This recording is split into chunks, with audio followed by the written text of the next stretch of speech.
The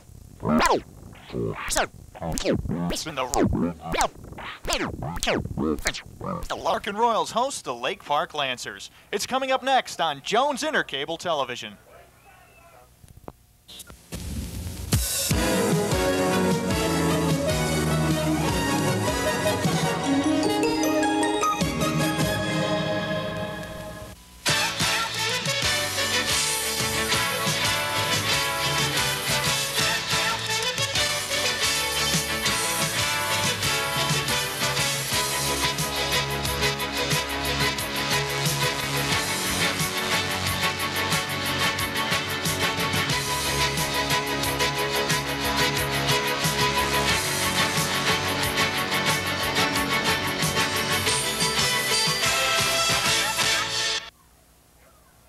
From Memorial Field in Elgin, the 4-1 Larkin Royals host the 2-3 Lake Park Lancers in a pivotal Upstate 8 tilt. Hello everyone, alongside Joe Snidoff, I'm Bob Erzik, and it's homecoming at Larkin.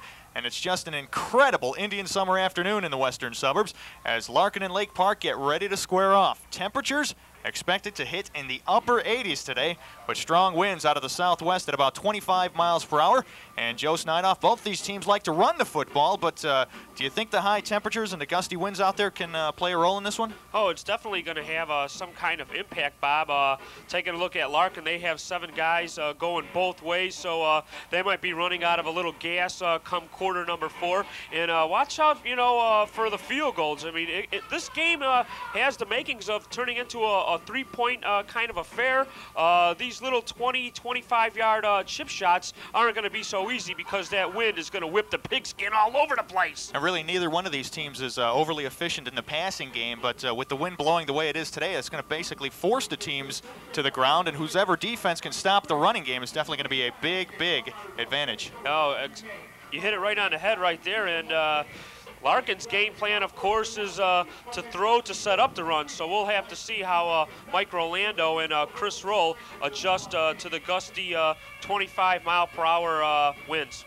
All right, let's take a look at the two coaches who coach these two teams coming into this Upstate 8 ball game. First of all, there you see Lake Park, but their head coach, we'll talk about him after this, is Rob Krieger. Instead is Larkin's head coach. He's in his first season. He's got a 4-1 overall record.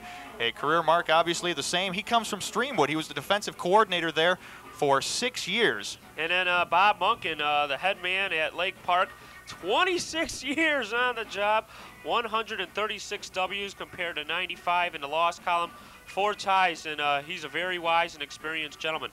And Joe, obviously this is a day ball game here, as you can see out there, but Lake Park for a good number of years, ever since their existence began, was playing day football, but this year they are playing night football. They finally got some lights in there. It cost the school $70,000, but they did it. It's kind of ironic. This is their only day game of the year, and Coach Munkin's been known to say that on those Saturdays when they used to play, it was kind of a clinic out there for other coaches, and today we've already seen Coach Dick Stevens from Elgin here scouting the ball game, so it's kind of a change of pace for Lake Park this season, being that their first game in the daytime. Yeah, but they're used to it because of last year, because of the whole past. Bob Munkin, as we mentioned, he's going to have his team fully prepared for all of, Larkin's stunts on offense, their power eye. We got a full house here, and the weather, it's warm, it's hot. Don't like it that way. Hate the heat, but we're going to have some great gridiron action. And the Larkin fans are fired up because it's homecoming weekend, and the coaches and the players are fired up as well. So let's take a look and see what the coaches had to say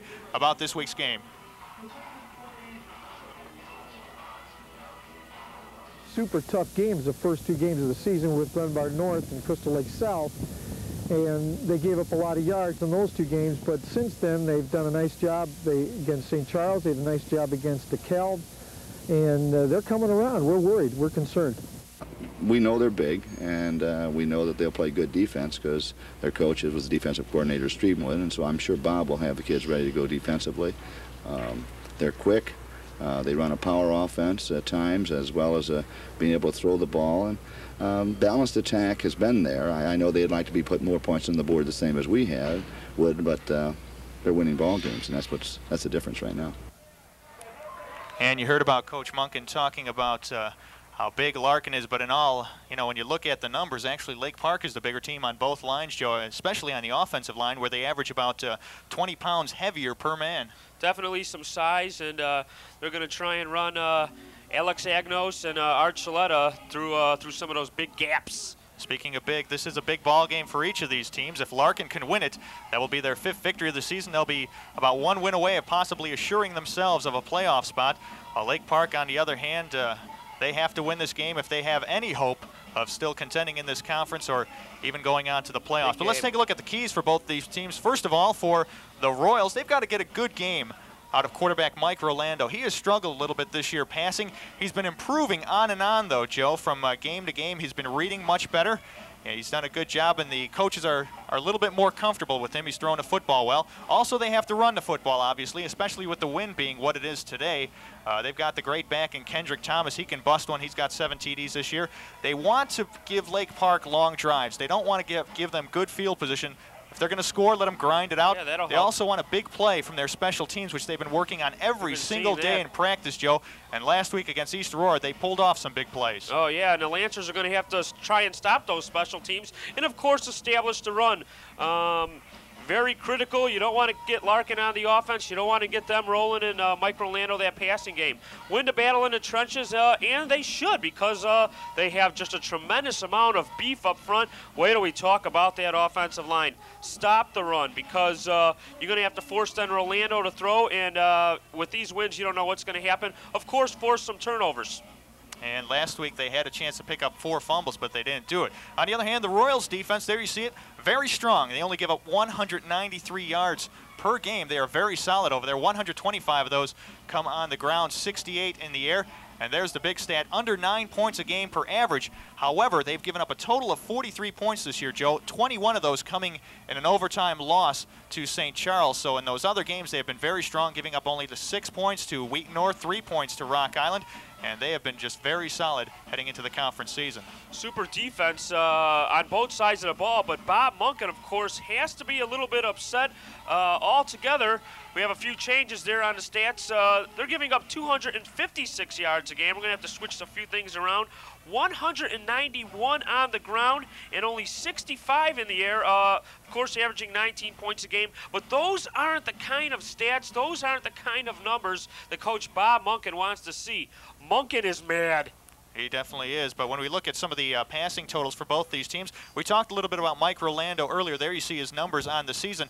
24 of 81 for 382 yards, just at 38%. He has also tossed 3 touchdowns this season, and he's thrown 6 interceptions, as Larkin has come into this ball game with the idea of establishing the pass, with the idea of setting up the running game, Joe.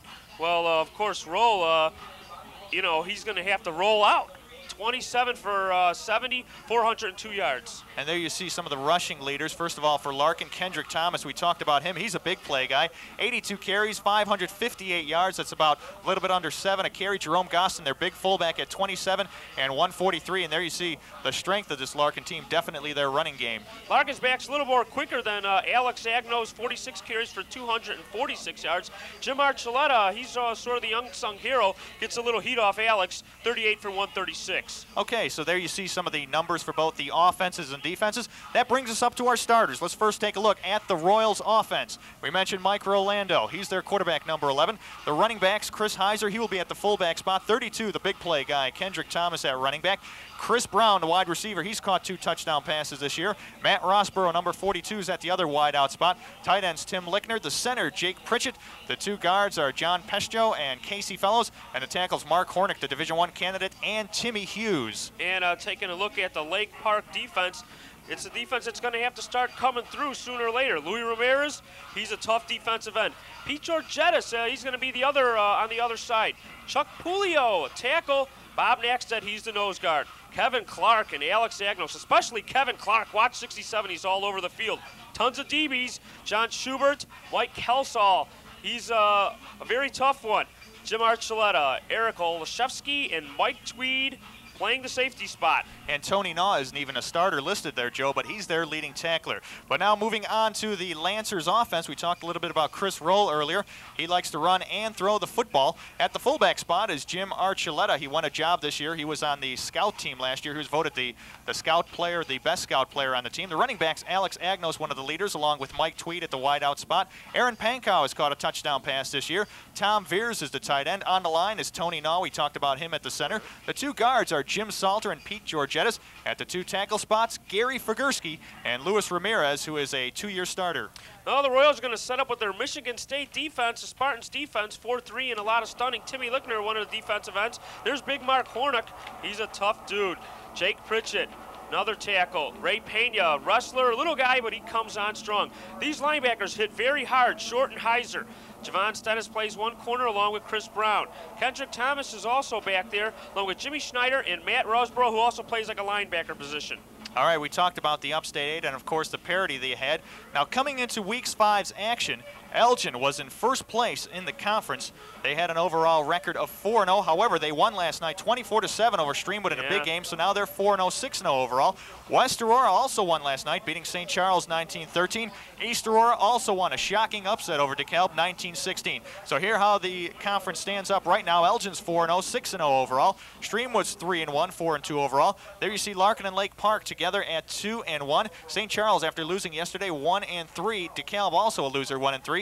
East Aurora moves up to 1-3. So does West Aurora. Nice big victory for Coach Tim Cedarblad, Joe. Oh, definitely for Cedarblad. And those two teams in white are going to put on some fight. Yeah, they definitely will at that. All right, stay tuned. The opening kickoff is next on Jones Intercable TV. All right, welcome back to Memorial Field in Elgin, where we are just about ready to get underway as the Larkin Royals, coming in at 4-1, 2-1 in the Upstate 8, are getting ready to host on homecoming day here in Elgin. The Lake Park Lancers, they come in with a record of 2-3, 2-1 also in the conference. Hello everyone, alongside Joe Snydoff, I'm Bob Erzik. This should be an excellent Upstate 8 battle between these two teams. It's basically a battle for second place. Whoever wins this game will be tied with Streamwood for second place in the conference. The winner will be trailing Elgin. The top team, Elgin, beat Streamwood on Friday night, and they will be on top in first place while the winner here gets second. Yeah, this is a pivotal game for both teams. Almost a must-win situation. It looks like the loser might fall out, might lose some momentum, while the winner stays with the pack. Larkin, they want to stay with their crosstown rival, the Maroons. Last year, Larkin won this ball game 21-zip. This year, Lake Park wants a little bit of revenge as the Lancers will be getting ready to kick it off from our right to our left. They want to spoil this homecoming. Nice crowd on hand. The festivities before the ball game were very nice. Halftime, the floats will be going around the track. Watch for the hits. Watch for the hits. Here's the boot, end over end. Taken by Chris Heiser at his 7. Gets it up to the 25 before being met over there at about the 33-yard line. So Larkin will take over 1st and 10 from their own 33. Ran right into Jimmy Shriver. Number 89 didn't put any move or anything. Sort of conservative special teams, want to just get it out there, make sure you hang on to the football.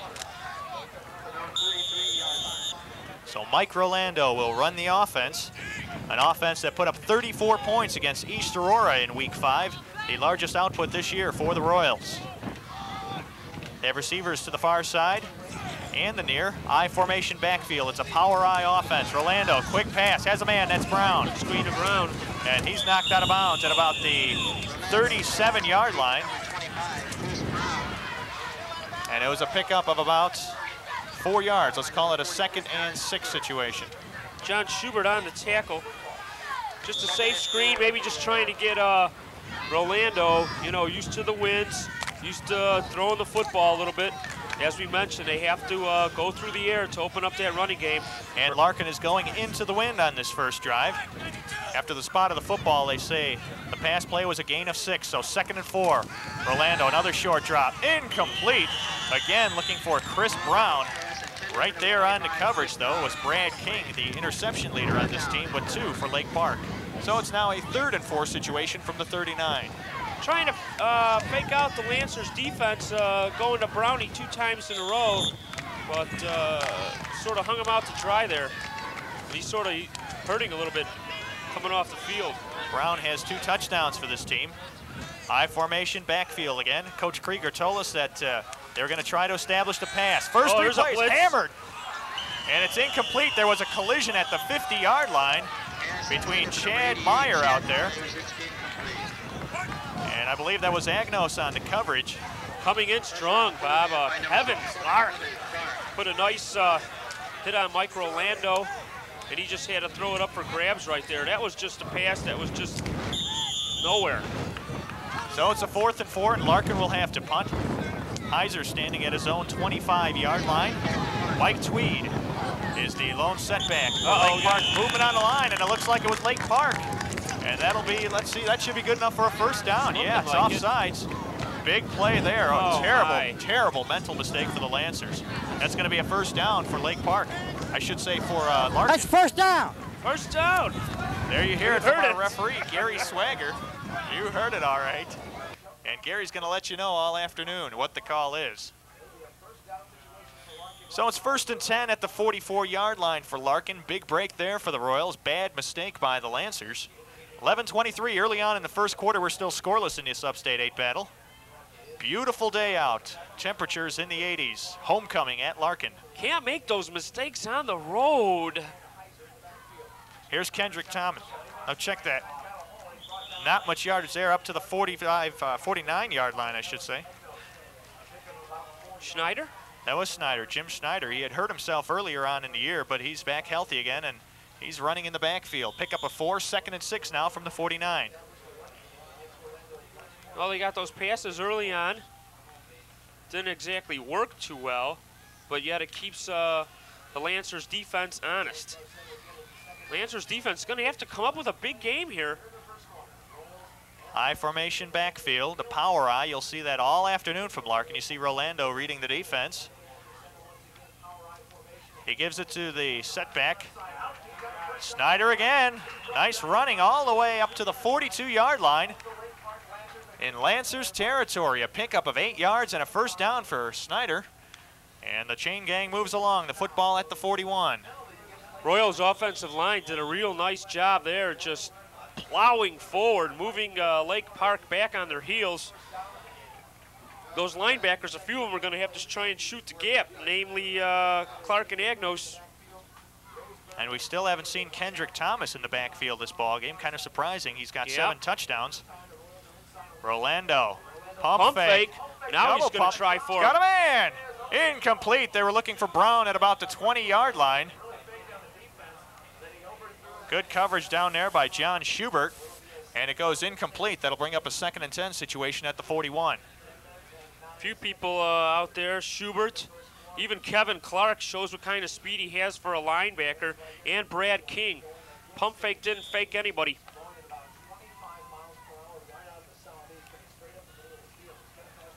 Got I formation backfield. They have a receiver in the slot to the near side. Brown out to the far side. It's a new formation. First man through gets the football. Rick Short. Normally the tight end coming out of the backfield there. Gets it all the way up to the 35-yard line. Pickup of 6. Be 3rd and 5. Krieger tried to pull a little fast one on Munkin. Throwing Short into the game. And he got stopped. Short stop.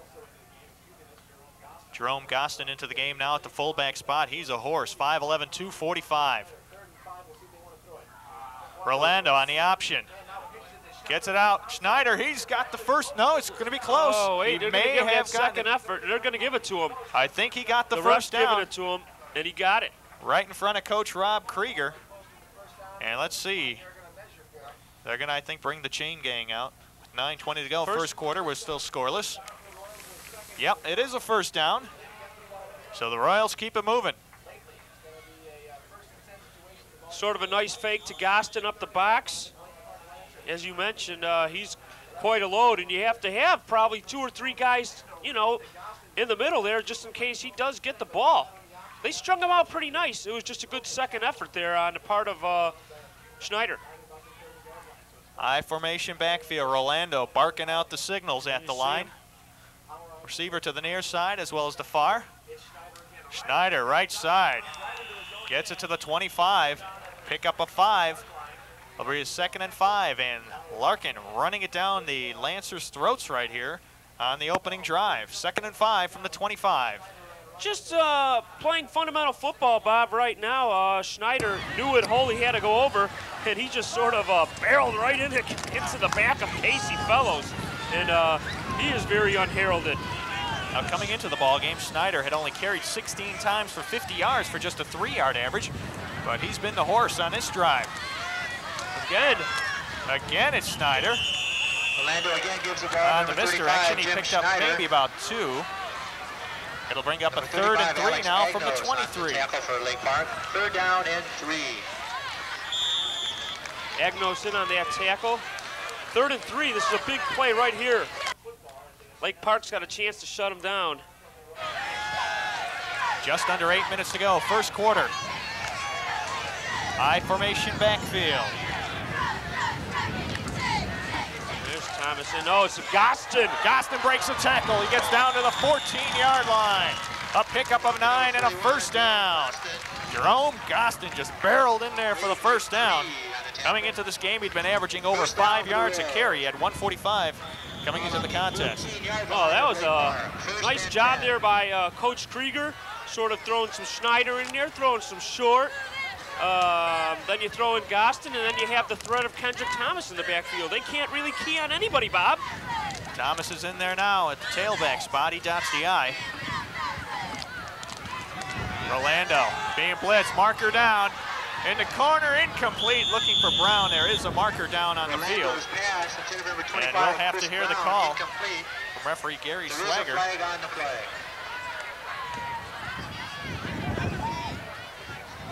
It's going to be illegal motion. Captain. All right, son, you can have 2nd and 10 or 1st and 15. There you hear Swagger 2nd and 10 or 1st and 15. You want to climb? You got it. Agnos, one of the captains.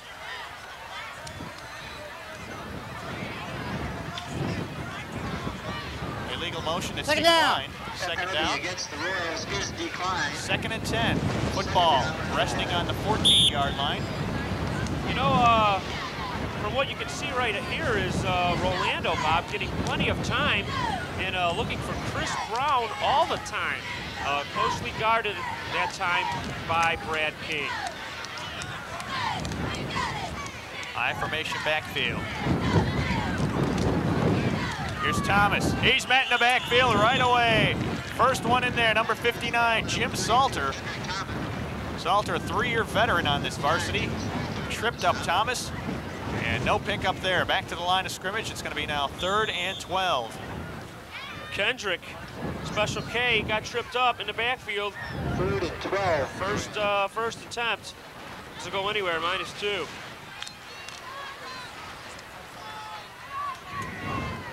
They've got a receiver to the far side, one to the near side. Matt Rossborough to the near. Chris Brown to the far. There's a fake. Play action. Has a man open, incomplete. Oh. It's picked off. Or is it? Yes, it is. It is intercepted. King. Yep. Brad King, his 3rd interception of the year. Intercepted. It was incomplete. It was knocked off one of the Larkin players' hands and right into the hands of Brad King. So Lake Park's got a long way to go. You have to question some of the play calling right there. You're running the ball fine.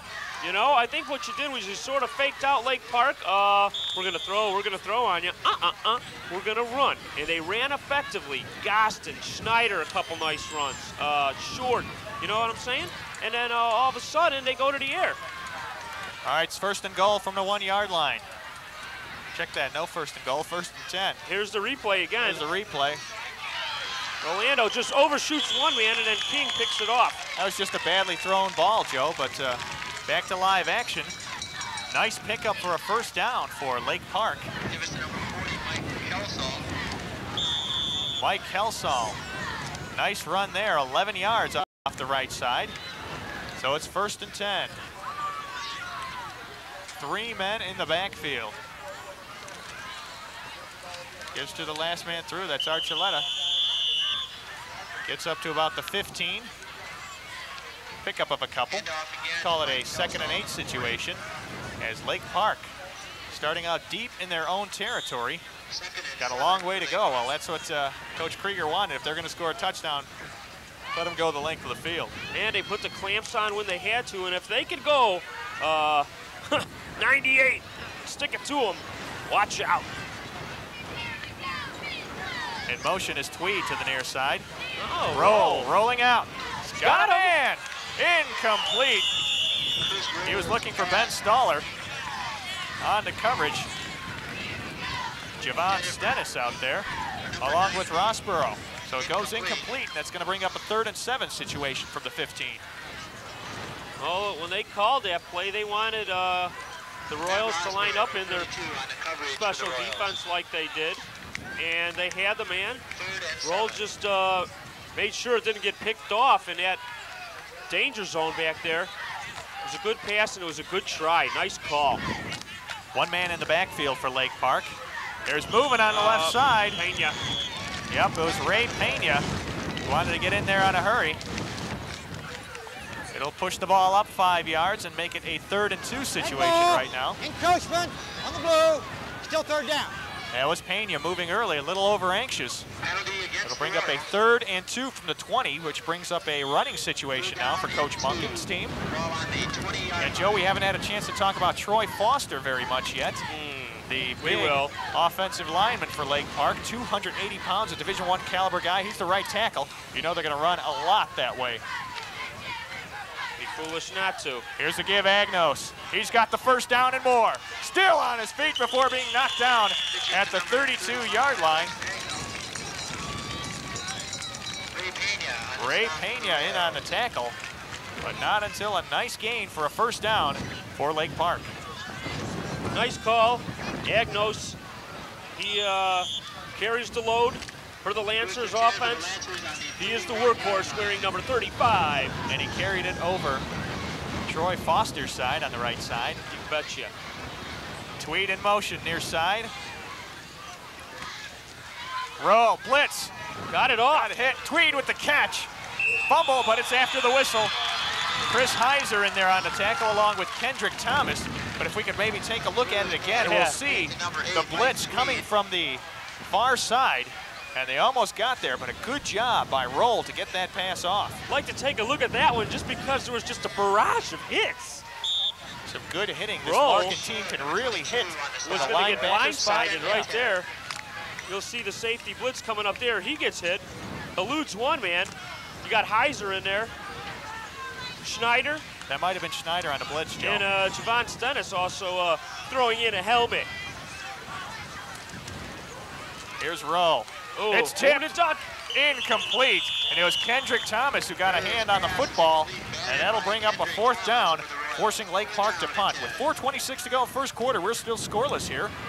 Lake Park and Larkin going at it in this Upstate 8 battle. And Lake Park will have to punt the football. Well, they got the win here, so we'll see if maybe they can catch a break with a little bit of a roll.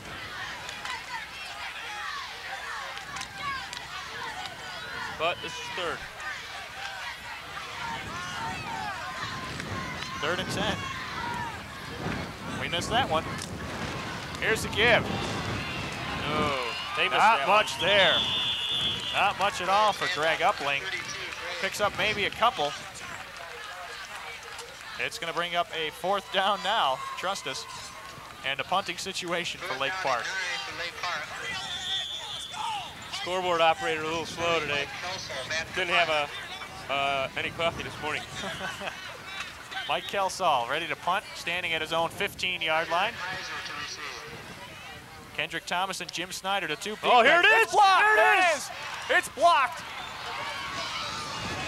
Oh, did it hit a player?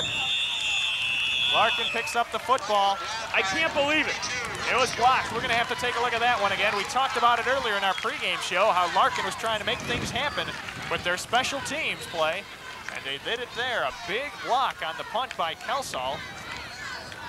And hopefully we'll be able to see who that was. A big rush. It was short. Might have been Rick Short. It was short. We've seen him on a number of games this year already. Watch Short. Come right in. Yeah, it was short. Rick Short. What he does is overpower his man. He does not care about his own body. There's Gostin off the right side. Gets about 3. In on the tackle was Agnos. Along with number 73, Chuck Pulio, the only junior starting. This Lake Park team, a very senior-oriented ball club. They've got 11 starters, all seniors on offense, and 10 starters on the defense are seniors, and that was Pulio in on that tackle. He's the only starting junior on this Lake Park team. Larkin's been blocking quite a bit of punts. They had a few versus East Aurora. You'd figure the special teams for the Lancers would pick that up, especially on shorts. 2nd and 7. Here's Heiser off the left side. He's got a few. He'll get it down to the 29-yard line, picks up 4. It'll bring up a 3rd and 4 situation. We should also talk about, Joe, Mark Hornick, the big offensive and defensive lineman for Larkin. He's also a Division caliber guy, Division I caliber. A lot of big schools recruiting him, among them Notre Dame, Illinois, Colorado, North Carolina. Same thing with Troy Foster. Stanford also in there on the picture. These guys definitely have Division I talent. 2 super monsters, Hornick 6'4", 255. And Foster, big 6'9", 270, although they say he's lost a little weight recently. Gostin, left side, fumbled the football, but Larkin's got it back. Larkin got on it. Lucky. Gostin did fumble the football, and actually it's a pickup of 4 yards. It'll be close to a first down. He may have even gotten the first down. It is a first down. The chain gang moves, and Coach Munkin talked about it this week. He said, last week against DeKalb, there was 4 fumbles on the ground. We didn't get any of them. And there it is again. They had a chance to stop a big drive by Larkin, couldn't do it. You just got to have that quick hustle determination. Once you see that pigskin laying on the ground, that's mine, that's mine. Slot receiver to the near side. That's Rick Short, the tight end. Here's a give. Schneider gets it up to about the 21-yard line, a pickup of 4. Let's call it 2nd and about 6.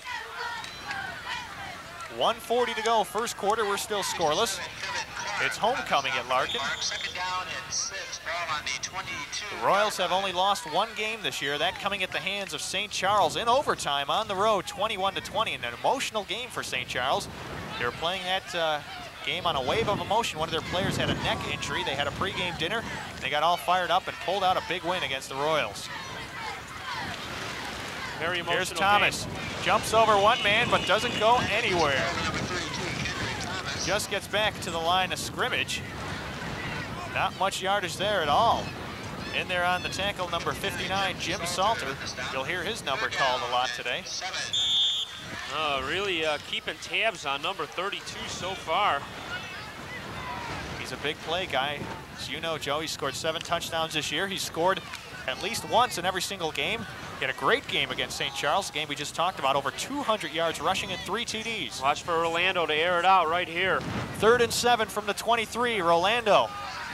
Audibleizing on the line of scrimmage. Got Thomas too. He's going in the corner for Brown, incomplete. At about the 5-yard line, Agnos over there on the coverage. Also Brad King. It'll bring up a 4th and 7 situation from the 23-yard line. And with the wind here, the way going right in their faces, it wouldn't be a good opportunity for a field goal, Joe. No, they're going. They're gonna go. They gotta have one of their special plays. Each team usually has about 3 or 4 they have hidden away in their back pocket. They're breaking one of them out right now. I formation backfield. Receivers draped to the near and far sides. Play action. He's got plenty of time. Over the middle, it's incomplete. Right in the hand of Chris Brown. And Brown should have had a first down, if not a touchdown on that play. And he just must have taken his eyes off the football, looking toward the end zone, and dropped the pass. So Lake Park takes over on downs at the 23. Offensive line did a real nice job right there, giving Rolando plenty of time to roam about in his backfield. Little fake to Thomas to keep the D honest. And he had Chris Brown slanting all the way across. Hit him right in the hands.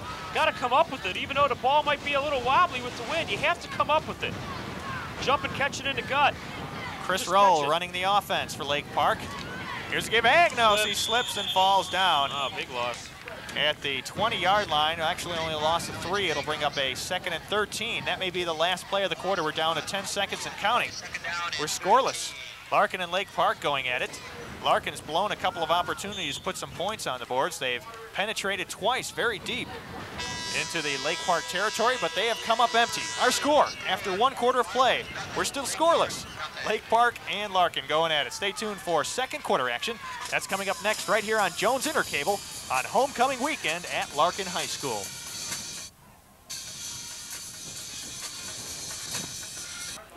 All right, welcome back to Memorial Field.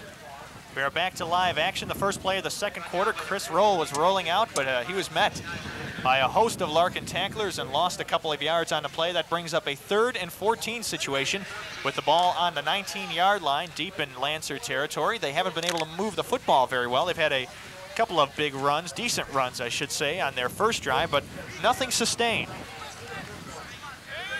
Well, Chris Roll has 2 wide receivers to the far side, Joe. See what they do here. Here's a blitz. Sacked right away. Big sack. One of the first men in there, number 79, was 75, I should say. Dan Cargill, along with Kendrick Thomas.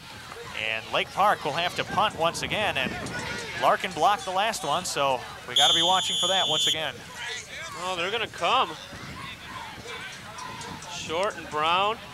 They line up on that outside. Either He way, might give it a go. He might give it a go.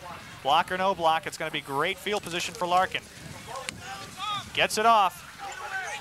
See what kind of bounce it takes. Oh, it Takes a nice bounce.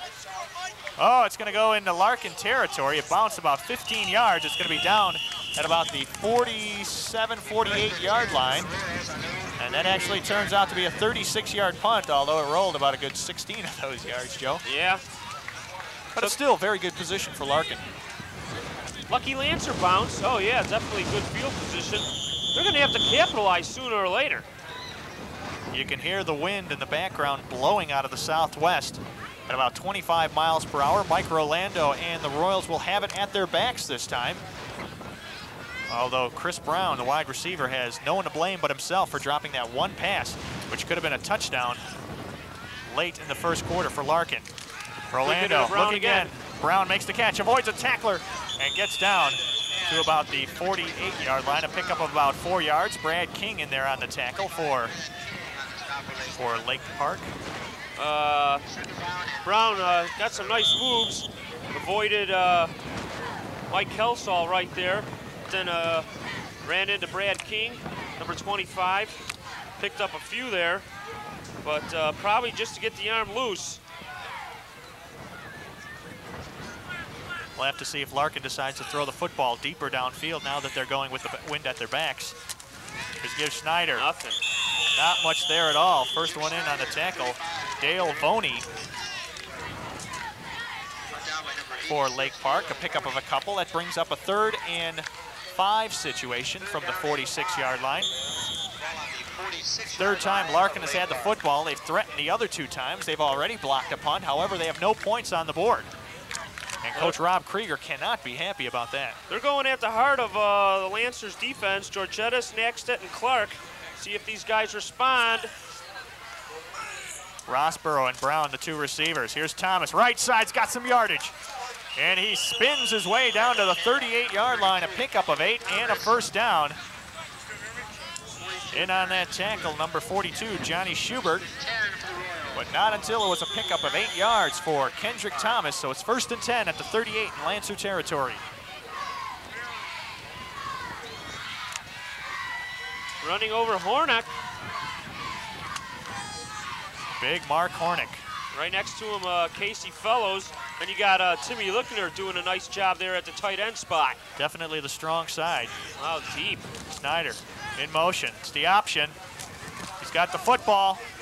Gets it up to the 36-yard line. Avoided the tackle by King, but he could not get past Schubert. It'll be a pickup of 2 yards. Call it 2nd and 8 now at the 36. Good fundamental tackle by 42.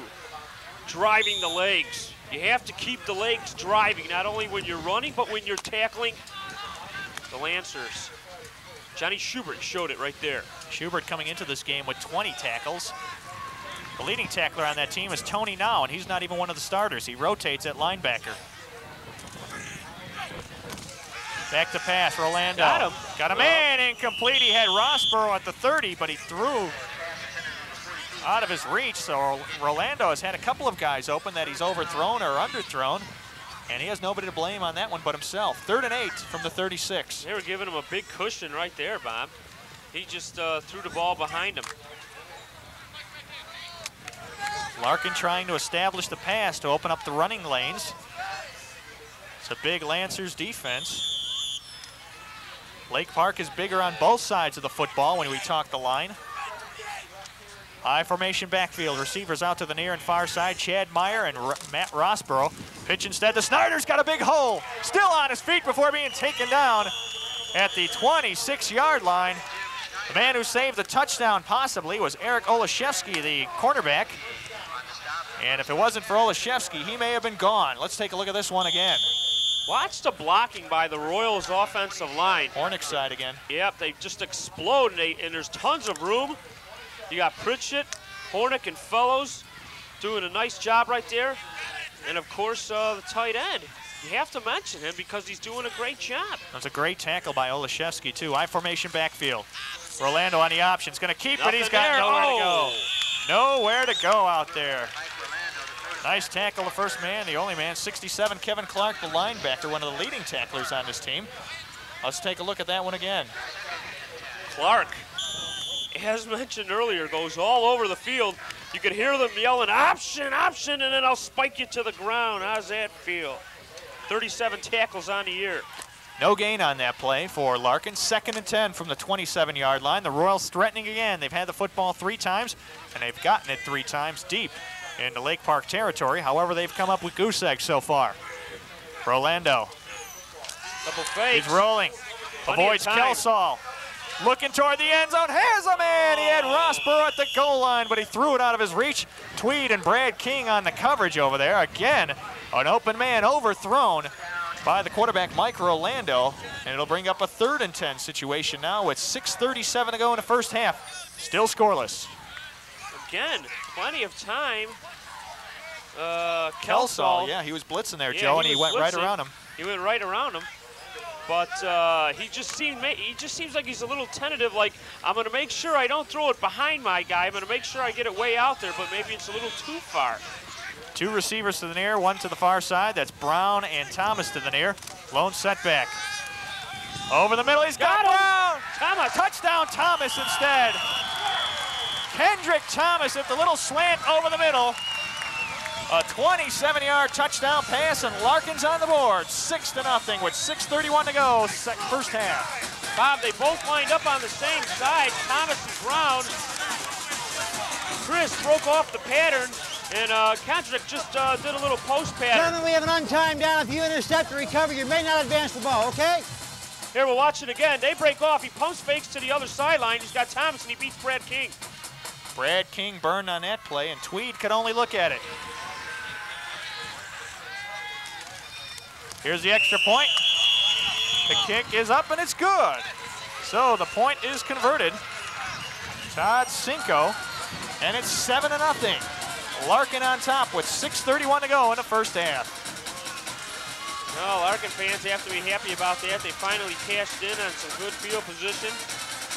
Lake Park's just going to have to buckle up the chin strap, get into the trenches, and start making these Royals work and run. We're going to have to start opening some holes for Archuleta and Agnos.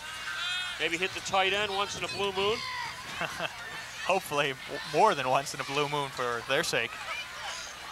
6:31 to go, first half, our score, 7-0. We talked about the dangerous aspect of Kendrick Thomas. 27-yard pass reception. All his previous touchdowns were on the ground, 7 of them, as a matter of fact. He scored a TD in every single game so far this year. And Rolando didn't miss him that time. It was a nice pass. Little slant pattern over the middle as Thomas gets ready to kick it off. Yeah, that's everything, huh? Mr. Everything is right. He's just a junior, too. Coach Krieger's got to be happy about that. Line drive. Tweed at the 5, drops the football, still juggling it. Now he picks it up, trying to go left side. And he will be taken down at about the 27-yard line. Chris Heiser, one of the first guys in there on the tackle for Larkin. So 1st and 10 from the 27. Lake Park tries to drive as they're down 7-0. Lancers don't exactly have the leg speed. They're very powerful up front, and they can chip away and just ground you out. It's a beautiful day in the western suburbs. Low 80s. Kind of windy, though. It's keeping it a little bit cool for the fans. The homecoming crowd on hand as Chris Roll runs the show on the offense for Lake Park. I formation backfield. He's rolling out. He's got a man complete, or is it? Oh, good. Yeah, I think, is it or isn't it? He was out. Yeah, they're going to say it was out of bounds. Aaron Pankow made the catch. However, he could not keep his feet in bounds. So that'll just go as an incompletion. So it's 2nd and 10 from the 26. Just under 6 minutes to go in the first half. 7-0, Larkin on top of Lake Park. Bobby Munkin trying to catch Larkin's defense off guard. A little rollout pass. Safe pass. Didn't come through. High formation backfield. Archuleta. Check that, that's Matt Grossman instead, who's just checked into the football game. He picks up about 5. That makes it 3rd and 5 from the 33.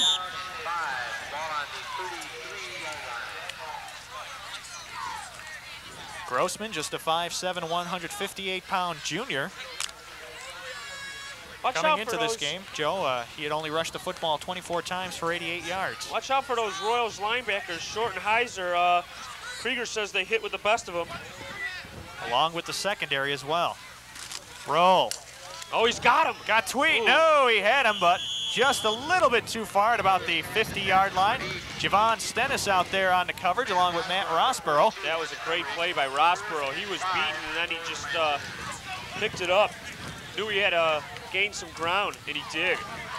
Brings up a 4th and 5 from the 33. Again, Lake Park has to punt the football. They really struggled last week on offense. They only had 6 first downs against DeKalb, 4 of those coming in the first quarter, and they only had 1 first down in the second half.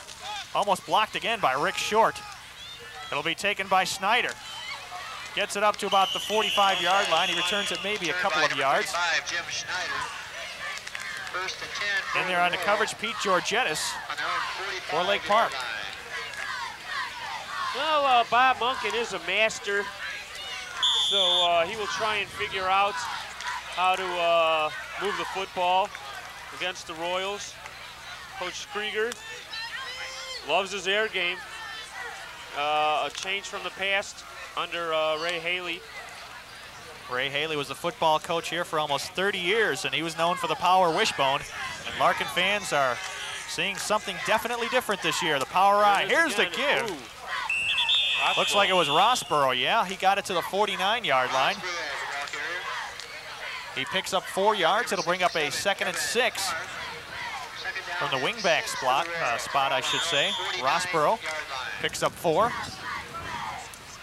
Here's a stat for you, Bob. Seven different guys have handled the ball in the backfield for Larkin already. And when you have that kind of diversification, you don't know who's going to hit the football.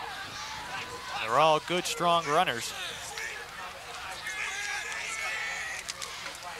Rolando. Incomplete, looking for Rossborough at about the 32-yard line. Good coverage out there by Olaszewski along with Tweed. And that would have taken a fantastic pass for Rossborough to catch, and it was incomplete. 3rd and 6 from the 49-yard, 4:01 to go first half. 7-0 our score, Larkin on top in this homecoming game for the Royals. The Lancers would like to stop them right here, get that ball back, and start that hard ground attack in motion of theirs. They haven't been able to do that yet. Lake Park's playing some pretty good defense. They've been bending, but definitely not breaking. It's the 4th drive for Larkin. They've threatened 3 times. Thomas has some room. He's got the first down, spinning, still on his feet before being taken down at the 40-yard line. A pickup of 11 and a first down. Kendrick Thomas showed that dangerous streak he has in him, that anytime he touches the football, he can go all the way. And he got a first down there. So 1st and 10 from the 41 in Lancer territory. Oh, 32 has tons of quickness. You'll see it right here. He'll take the pitch about 5 yards back in the backfield. Then he does a couple spin moves. People are trying to hang on to him. Olszewski. Yeah, Olszewski got him. He avoided the tackle from Tweed. A very good tackler in that secondary for Lake Park. But it's 1st and 10. Clock rolling with 3.5 minutes to go in the first half. There looked like some movement on the line. Gonna air it out. Rolando's got a man. It's Meyer. Incomplete at the 5-yard line. Chad Meyer had a step on Brad King, but it was just out of his reach. Nice pass by Rolando, but it was just a little bit overthrown. Yep, there it is. On the offense. 79. Referee Gary Swagger calls the holding out there. Number 79 getting, Tim Hughes getting the foul out there, the penalty. Let's see if Agnos and the Lancers decide to take the penalty or decline it. Looks like they might move the football back. Yep. They're going to push it back 10 yards. Yep. It'll bring up a 2nd and 20 situation. 7-9. Got a hold on the offense. From the spot, 10 yards, still first down. 1st and 20 now. Forcing them to go to the air. They got the wind. Let's see if the Lancers got the coverage. Watch King, Tweed, and Olszewski. They're going to be going to work. High formation backfield. Rolando. Incomplete. Pass intended for Cameron Lewis. 5'7", 130-pound senior off his hands. Should have caught that football. 2nd and 20 from the 49 now. Not too much zip on that pass to the sidelines. Hung up there a little bit, maybe because of the wind. It's in his hands. He should have caught the football. I thought it was a good pass. Yeah. It was there, but got to be careful on those sideline patterns. Especially with the wind blowing. Can hold that football up and someone can take it all the way the other way like Ray Pena did last week with a fumble return for Larkin. Got some man-to-man coverage here now. Oh, you got the screen. It's set up nice. Got some guys in front of him. Oh, slipping and falling down is Schneider, and he had some blockers in front of him. He gets the football, though, in Lancer territory to the 49, just a pickup of 2. It'll bring up a 3rd and 19 situation. Let's take a look at it again. Watch the blockers set up on the left side. A nice wall, but as Schneider tried to cut, he slipped. Here it is. It's set up real nice. It's got some blockers, a lot of space. You can see the space. He had Jake Pritchett out there. He also had Pescio out there, too. Pescio. Big play right here. 2:45 and counting. First half, 7-zip our score. Larkin in Lancer territory. Big play. 3rd and 19. Play action. Got him slanting. Over the middle. Got him in. It's complete to Chris Brown at about the 32-yard line. It's going to be just short, though. Looks like he's about 2 yards short, and you can bet Larkin will go for it. It's going to bring up a 4th and 2 situation. Chris Brown, their leading receiver, every time he touches the football, it's almost 20 yards per catch that's coming into this ball game. That's already, I believe, his 3rd catch, Joe, isn't it? Yeah, it's his 3rd catch. 4th and 2 now from the 33. Clock rolling at about the 2-minute mark. Larkin trying to pick up the first down. 3 backfield. You got Gostin, Heiser, and Thomas. Thomas, he's got the first down, still on his feet. Spins away before being taken down at the 15-yard line. A pickup of 18 yards. The touchdown saving tackle by Brad King in the secondary. What a beautiful run by Kendrick Thomas. We got to take a look at this one again as he kept shedding tacklers, spinning away, and he almost got away from Brad King, but King made the TD saving tackle. On those 4th and short situations, those can be busted for big yardage. You saw Tweed. He broke away from Tweed again. 3 men in the backfield. Again, it's Thomas, right side. Stacked up, still on his feet. Boy, oh boy, he is tough to bring down. He's so elusive and quick down there. Strong too, huh? Sure is. Thomas is 5'11", 170, and he wasn't even slated as one of the starters this year, Joe, but he has played himself into the starter's role. How do you keep a guy like that on the bench? Picks up 6 yards on that carry, bringing up his 2nd and 4 with the ball on the 9-yard line. Larkin looking for pay dirt. I formation backfield. Thomas dots the I. Rolando, slant. Oh, picked off. It's Tweed. Let's see if there's a wall set. No, Thomas will get him. Thomas gets the tackle at the 20-yard line.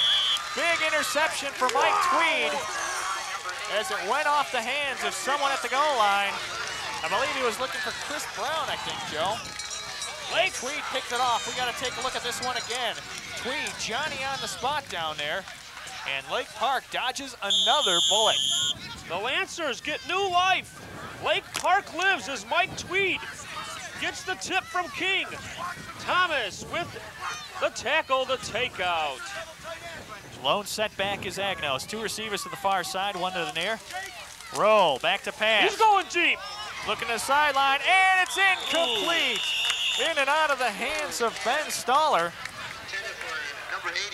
Kendrick Thomas in there on the coverage, and Staller had it in his hands, but he dropped the football. And it'll go 2nd and 10 with 31 seconds to go in the first half. Our score, Larkin 7, Lake Park 0. And you can tell right there what kind of athlete Kendrick Thomas is. Here's a guy busting gainers for 15 yards, 8 yards, catching TDs, and then he's got to stop the interception run, and then they go right at him, and he's right on the money with the coverage. Super coverage by Kendrick Thomas. Tweed in motion near side. Here's the give off the left side. Agnos gets it up to about the 26-yard line, a pickup of 5 yards. That just may be the last play of the half, however, as the clock continues to roll. And let's see, Lake Park is, I should say Larkin takes a timeout. So the Royals. On the blue, that's their first timeout. The Royals will force Lake Park into another down, and then of course, Joe, you know they're gonna try to block the punt. Oh, they're gonna bring everybody. Last 2 weeks, they've had a lot of success with their special teams. Against East Aurora, they forced a couple of turnovers, and Rick Short was always in there. We watched the highlights of that game, and Rick Short was definitely putting a lot of pressure on East Aurora punters, and then he got that first block earlier on in this half. He is just super on the special teams. He goes right at the front blocker, whose main job is to block the punter. Coach Bob Munkin instructing his players. And you know he's got to be happy at this point, Joe. They're only down 7-0, but Larkin has threatened every single time they've had the football. They had the interception, as we just saw, by Tweed deep in territory. Then they had the fumble recovery also down there.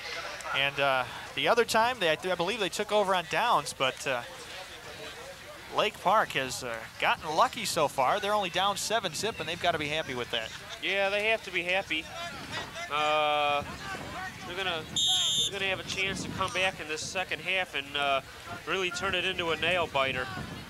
They haven't had very much offense so far in this first half, as their struggles continue from that last game, Joe, where they only had 1 first down against DeKalb in that second half. No, they just can't seem to generate that running game. And of course, Larkin's defense is strong. We got to give them credit as well. Yeah, there's a nice fake to Agnos. Rolling, he's got a man. It's incomplete. A tremendous defensive play at the 45-yard line by Matt Rossborough. Whoa, goodness gracious. That ball, if it was out a little bit further, probably would have been a touchdown for Eric Pankow. But what a tremendous defensive play. And the Lancers will be forced to punt. Maybe we can see that one again. We don't want to miss this play because Larkin, they are definitely dangerous on the special teams. They're going to be going for this block punt for sure. We've seen some just great coverage. Here they come, and they get the punt off. And it bounces at the 42, and then it's downed. Down at the 45-yard line by Pete Georgettis. They should have let the football roll, Joe, because that would have ended the half. Yeah. Not a thinking play out there. Blue, it's called a timeout. So Larkin takes a timeout with 4 seconds left to go in the first half. They're going to possibly try to throw a Hail Mary pass, Joe, and if at least not a catch, maybe a penalty to keep the half alive. Some type of razzle-dazzle. I don't know. I mean, it's nice to be aggressive, but you don't want anything to backfire. And it looks like Larkin has really come out very aggressive. Lake Park's just sort of feeling how the Royals are going to go about things. Give both coaches tons of credit, Krieger and Monken, having their teams well prepared just about for anything. And you know, Joe, this first half is basically, you know, the way things have been going this year on offense for this Larkin team. The first game against a strong Wheaton North defense, they only scored 8 points, got lucky to get a win in that one. You remember that one, when Wheaton North kicked the field goal and there was a penalty, an encroachment penalty on Larkin, so they had to do it again. Then he missed it, and Larkin got lucky and escaped there. Then they only scored 6 points in a win against Rock Island. And then they lost in overtime. St. Charles, they scored 20 points there, possibly had their best offensive game of the year. Against West Aurora, decent defense, they only scored 12 points. Then the East, not the greatest of defenses, they scored 34 points, a good game there. But this week, in the first half at least, they've had good penetration in the first half, but have not been able to put the ball in the end zone very often. And it's incomplete at about the 10-yard line. Looking again over there for good half. Good half is right. Cameron Lewis, the intended receiver, but it goes incomplete as you see Lewis jogging off along with the rest of Larkin and Lake Park, as our score at the half is 7-0, Joe, and some of your impressions on the first half. Well, the Lancers, you mentioned it, their defense sort of bending a little bit here and there, but not breaking. Give credit to some of those DBs, and the defensive line isn't getting too much notice, but they're holding their own when you have some good Royals runners like Thomas, Gaston, Schneider, Short, Ross Perlizer. And they came up with those 2 big turnovers deep in their own territory. Our score at the half, 7-0, Larkin on top of Lake Park. We'll be back shortly with second half action on Jones Intercable's Game of the Week. Stay tuned.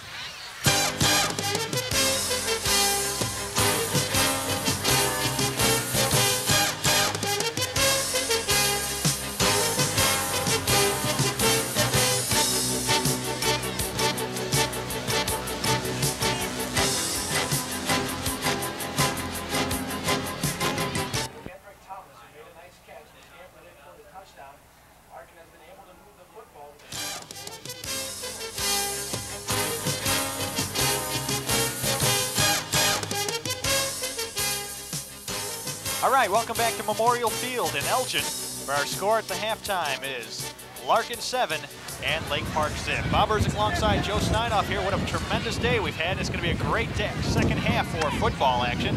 If we just take a look at the first half scoring summary, there wasn't very much going on, as you can tell, when it's a score of only 7-0. As you can see, no scoring in the first quarter. In the second quarter, a 27-yard touchdown pass from Kendrick Thomas, I should say, with 6:31 to go. Extra point was good. That made it 7-0. That pass coming from quarterback Mike Rolando. That's the guy we were looking for. We tried to spit it out, but we had a little mind warp there. I thought you were testing me with fill the blank, Joe. You mean you weren't going to jump in there?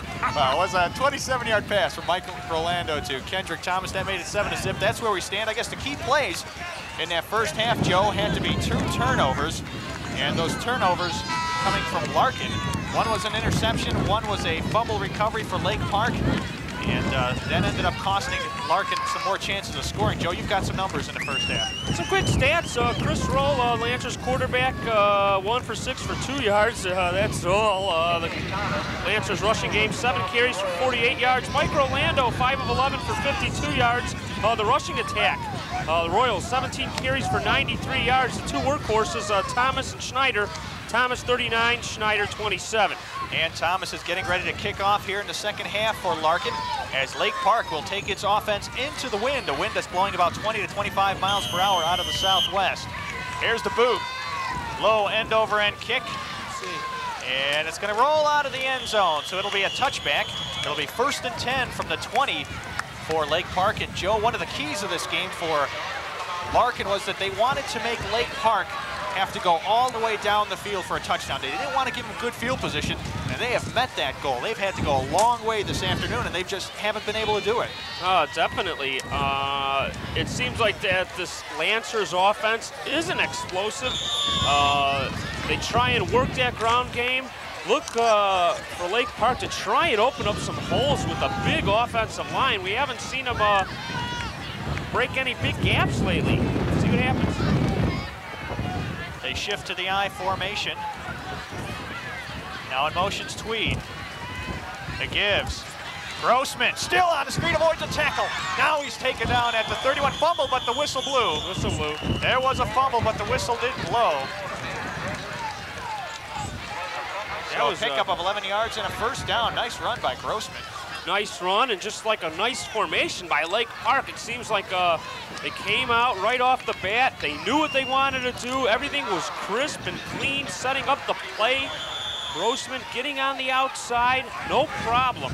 They look fired up and mad, Joe. I wonder if Coach Monken had anything to say to him at halftime. He might have had a few words. Pro set backfield now. And now they switch to the eye. First man through Agnos. Met by a host of tacklers. Jim Snyder in there. He maybe got a couple of yards. Along with Mark Hornick. Hornick playing two ways, the Division I caliber lineman. Just the way they're setting up, looks like they want to make a game out of this. That last carry for Agnos went for 3 yards, so it's 2nd and 7 from the 33. Lake Park's offense, they struggled severely last week on first downs, not getting very much yardage there. They've been trying to get a few yards on first down, so it's not such a predictable situation. And unfortunately, Tweed for Lake Park was moving. Illegal motion is going to go against Tweed. He was moving on the far side, so I'll push it back 5 yards. Grossman on the defense, 5 yards, How still about 2nd that? down. Boy, oh boy, that was a break, because I clearly saw Tweed moving. He moved early. And as you heard the call from referee Gary Swagger, a lucky break there. It's offside against Larkin, so it's going to move the football up 5 yards and call it 2nd and 3 now from the 37. This offense, Bob, needs a jolt of confidence. They have to try and establish a long drive, go down the field and put some points on the board. I think they're a little unsure of themselves. They want to try and establish themselves right here, right now. I formation. Grossman met right there. Ooh. No yardage. Kendrick Thomas in there on the tackle. But it was Hornick that held him. And Hornick was the first guy, you're right, Joe. And that's going to bring up a 3rd down. Couldn't get out there. Lost a yard, so it's 3rd and 4. That hard-hitting Larkin defense showed right there. Let's see if this offensive line for Lake Park, which is a good one and a big one. Now Salter, Georgettis, Figursky, and Ramirez can do something. Give them some time. They're 30 pounds per man heavier than the Larkin defensive line. Here's rolling. He's going to take it himself. He's got the first down. Knocked out of bounds at about the 43. Nice run over there. Good enough for the first down on just a rollout. So I believe that's only the Lancers' 2nd first down, Joe. When they had the football on the 1 yard line in their own territory, they got it up for a first down on a run. And that was it for them in the first half. Well, good play calling for Lake Park. They went to Foster's side the last time. This time they go with Figursky. Yep. Here's Tweed in motion near side, I formation backfield. Gives to the tailback. Grossman again, running strong off the left side. Looked like he may have gotten 5. It's going to be a 2nd and 5 now. The football on the 47-yard line. And Lake Park is trying to penetrate Larkin territory for the first time this game. Yeah, and that offensive line starting to do a great job. Going sort of away from Foster a little bit, trying to confuse Larkin. They have some great blocking patterns. Agnos. Not much there, maybe 2 or 3. In on the tackle, Dan Cargill. And with the wind whipping like it is, you can really hear it screaming.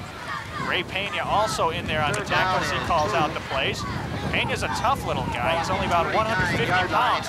He's an all-state wrestler, Joe, and he was the only Illinois wrestler this past summer to be wrestling in Israel on the Greco-Roman team from 16 to 19 years old. He came in 13th Oh, nice fake. Nice fake. Nice run by Roll. Good throw to the quarterback on the keeper. He gets another first down. Roll's got some good speed.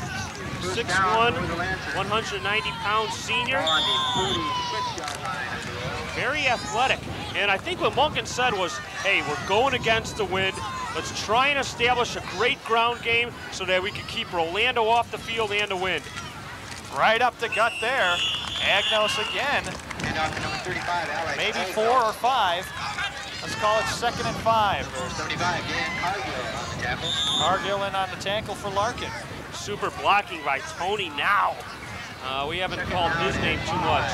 And I think it's a shame sometimes when you don't call those offensive linemen's names and some of those defensive linemen, because the game is won in the trenches. Best drive of the ball game for Lake Park. Left side now, Agnos. Got maybe about 3 or 2. It's going to bring a 3rd down situation and 4. Football at about the 42. Jake Pritchett in on the tackle. 7:40 and counting to go 3rd quarter. Larkin on top 7-0, but Lake Park on their finest drive of the day has it in Larkin territory. This is where the Lancers seem to bog down a little bit. They're going to have to try and kick it in gear. Rolando. Oh, they tried to sniff that play out. They got him? Incomplete. Oh, it's picked off. Oh, an errant pass. Stennis picked it off. Rolls pass, intercepted by number 20, Javon Stennis. 1st and 10. Football is at the 20. Just an errant pass, well overthrown by Chris Roll. No That's need. the first turnover by Lake Park today. No need for that. Could have just threw it away. Instead, he just hung it up there. You throw it away, you punt, you try and get him in the Crawford corner. Try and pin him in.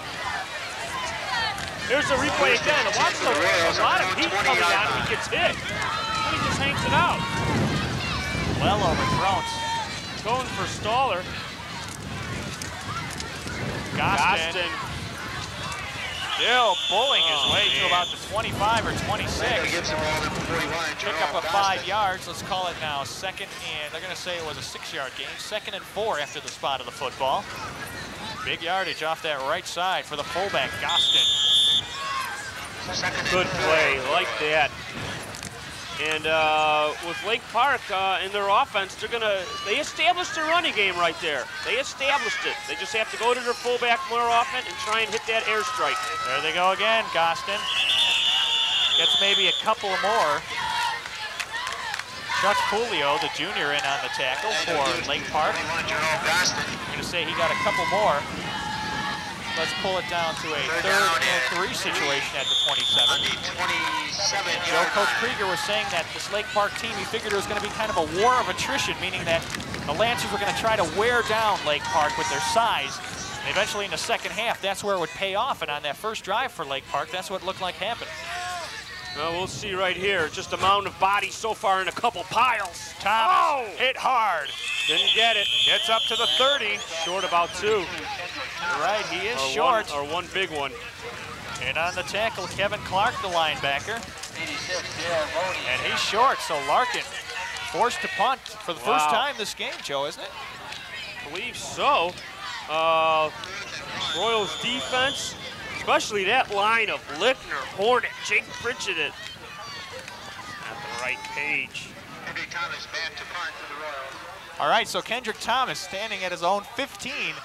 Lone setbacks. Mike Tweed at his own 35. Here's Thomas's boot. Ooh, a terrible end over end one. See if he fields it. It's taking a nice No, roll. And Tweed's going to let it bounce. And it goes inside the 30 to about the 28-yard line. So it actually turns out to be an incredible 51-yard kick. But the way it came off the foot, it sure did not look good. A great break there for Larkin. Super break, but it was that Lake Park defensive line, and I'm on the right page right now. Louis Ramirez, Pete Georgettis, Chuck Julio, and Bob Naxton did just a great job of stuffing the run, the Royals run of Gostin, and Thomas. Full house backfield. Kelsall, Agnos in there. Kelsall, left side. Gets it up to about the 35-yard line. Stennis in there on the tackle, along with Pena. Pickup of 6. Call it 2nd and 4 now. Football being marked at the 35. So they are picking up decent chunks of yardage, Joe, here with the running in the second half. They are. And they're doing it on the ground. without the wind, and they want to keep Larkin off the field. Kelsall again off the right side, still on his feet. He gets up to the 45-yard line, a pickup of 10 and another first down. So Lake Park on their first 2 drives have looked impressive. No huddle. No huddle offense? Yep, the no huddle. Foster's hurt. Foster's hurt. Troy Foster is down. He is on his back out there. That's the... See the replay right there. You see Kelsall. He gets some good blocking from that offensive line and from Greg Uppling, too. And there you see in the background, Troy Foster, the big 270-pound offensive lineman for Lake Park. He's a big talent out there. He's a senior. And he's hurting right now. It looked like he grabbed his knee initially, but he's down on his back, and Lake Park fans got to be holding their breaths right now as this kid has got a ticket to a Division I college with his size, strength, and his ability. He's a great kid, too. In his free time, in his free time in his study halls, he works with handicapped kids at schools. He's been doing that for years, since the 2nd grade.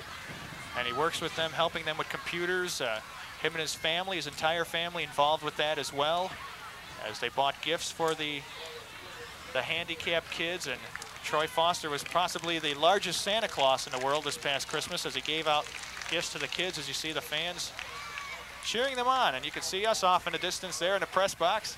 How you doing this afternoon? And Troy Foster is being taken off the field. And hopefully, for his sake and for Lake Park's sake, that he's okay. Don't ever want to see that. It's gotten awfully quiet here at Memorial Stadium as Troy Foster heads off to the sideline. But hey, when you got a game such as this, when you have two 2-1 teams, the Upstate 8 battling it out, the vicious hits that one another's dishing out, you're going to have injuries. You're not going to be able to get away from it.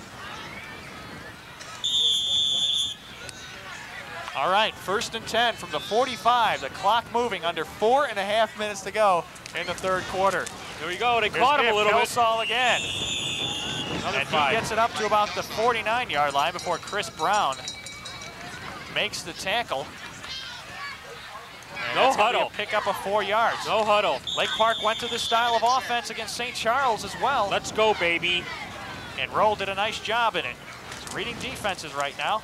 Kelsall again, nothing there. But he does get into Lake Park territory, a pickup of another 2 yards. It'll bring up a 3rd and 4 situation. This is where you see which team is in great shape, Joe.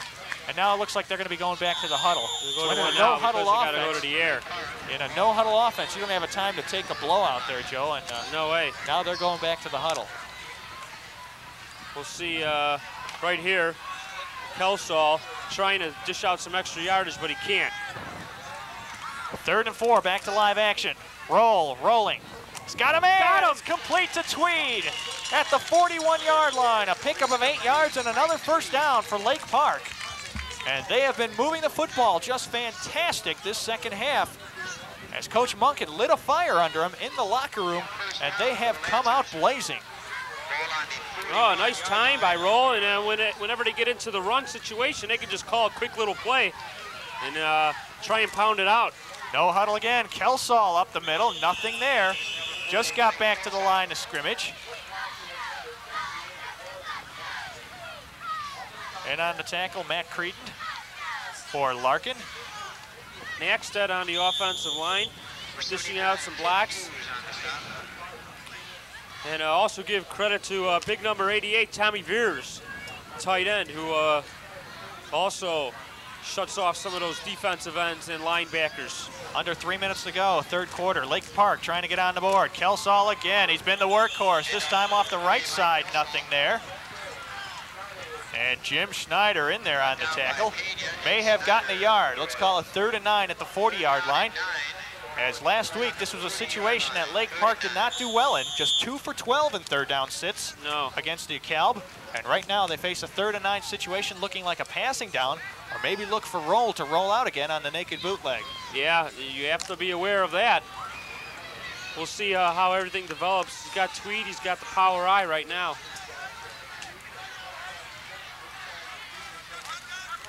Fake Play the draw. action. Oh, Pena. He avoids the rush now. Ray Pena sacks him at the 49-yard line.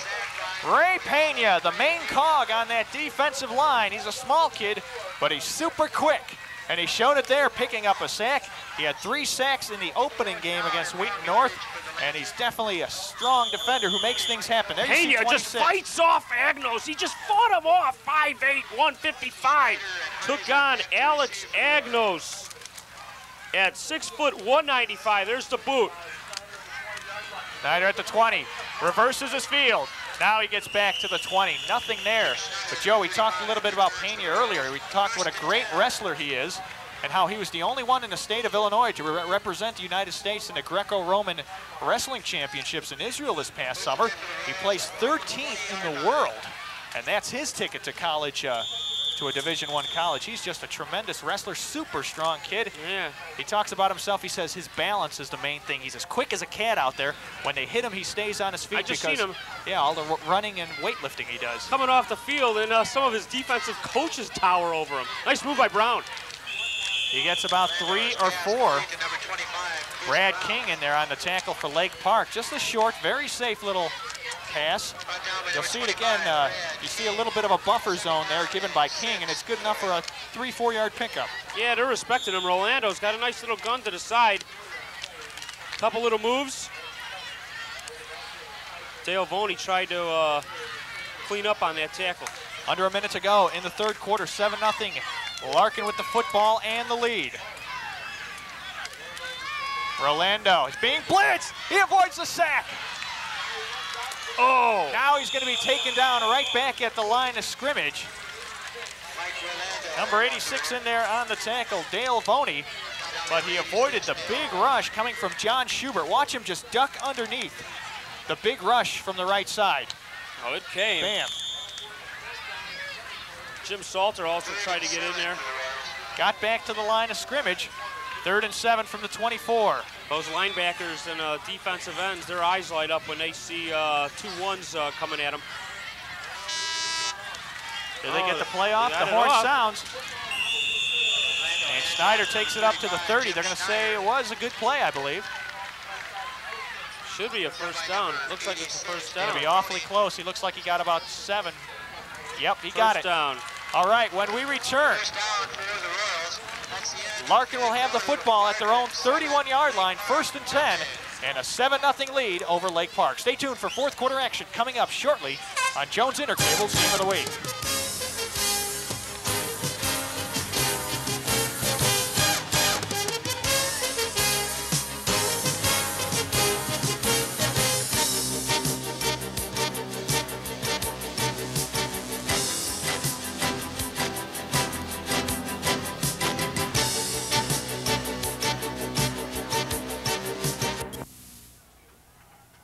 Welcome back to Memorial Field for fourth quarter action as Larkin has the football at their own 31-yard line and a 7-0 lead. Bob Burzik alongside Joe Snydoff on Jones Intercable's Game of the Week. If you're just joining us, the only score of the ball game came in the second quarter of action, and that's where we have it right now, 7-0 Larkin. If you're just joining us, don't go away. This one may go down to the wire. Here's Snyder, still on his feet, he's got a hole. Gets out to the 45, up to the 50-yard line and down to the 49. Into Lancer territory, a pickup of 20 yards for Jim Snyder off the right side. A couple defensive people for the Lancers fell down, and that was their man. He just didn't contain him. So, a first down. Big play right away by Snyder. Football at the 49-yard line in Lancer territory. Seems like one big score would almost, in a way, put this one away. Rolando. It's Thomas. Still on his feet up to the 44-yard line. Pick up of 5 yards. Call it 2nd and 5. Kendrick weaving in and out between that line, and he picks up 5. Right now, I think this ball game in the hands of the Larkin offensive line. Pritchett, Pecho, Fellows, Hornick, Hughes.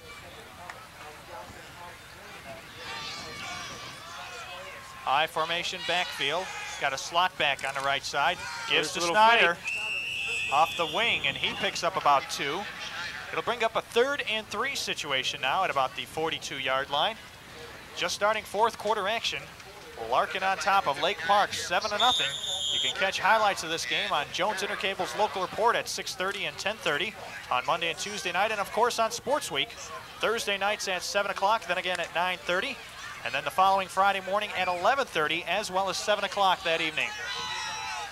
Power I formation backfield, 2 receivers draped to the left and right sides.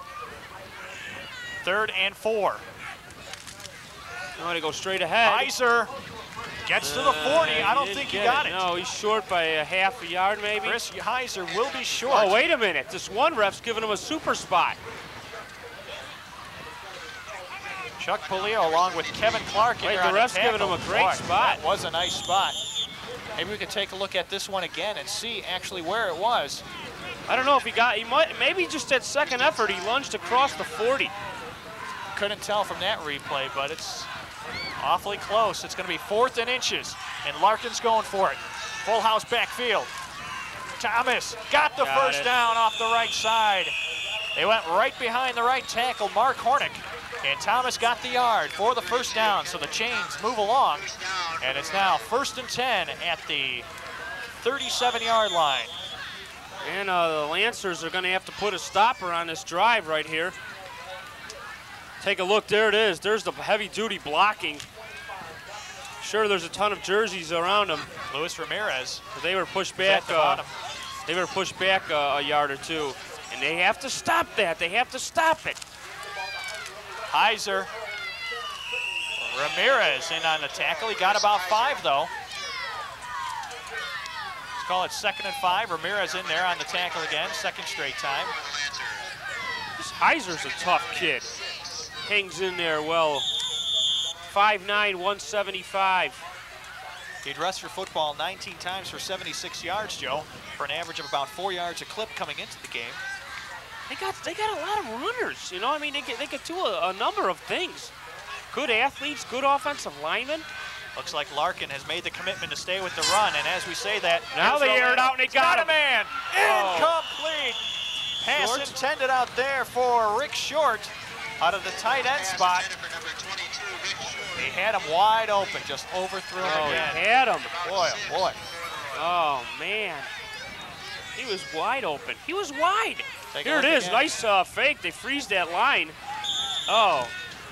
You know, the way they had it set up, just a great play call, because they'd run the football from that same formation twice in a row, then Rolando with the play action throws everybody. Oh. And Short got behind just about everybody, but he overthrew through the pass. Super big play, super big play. I formation backfield, Rolando looking. Biggest play in the game. Got time, underthrows his man.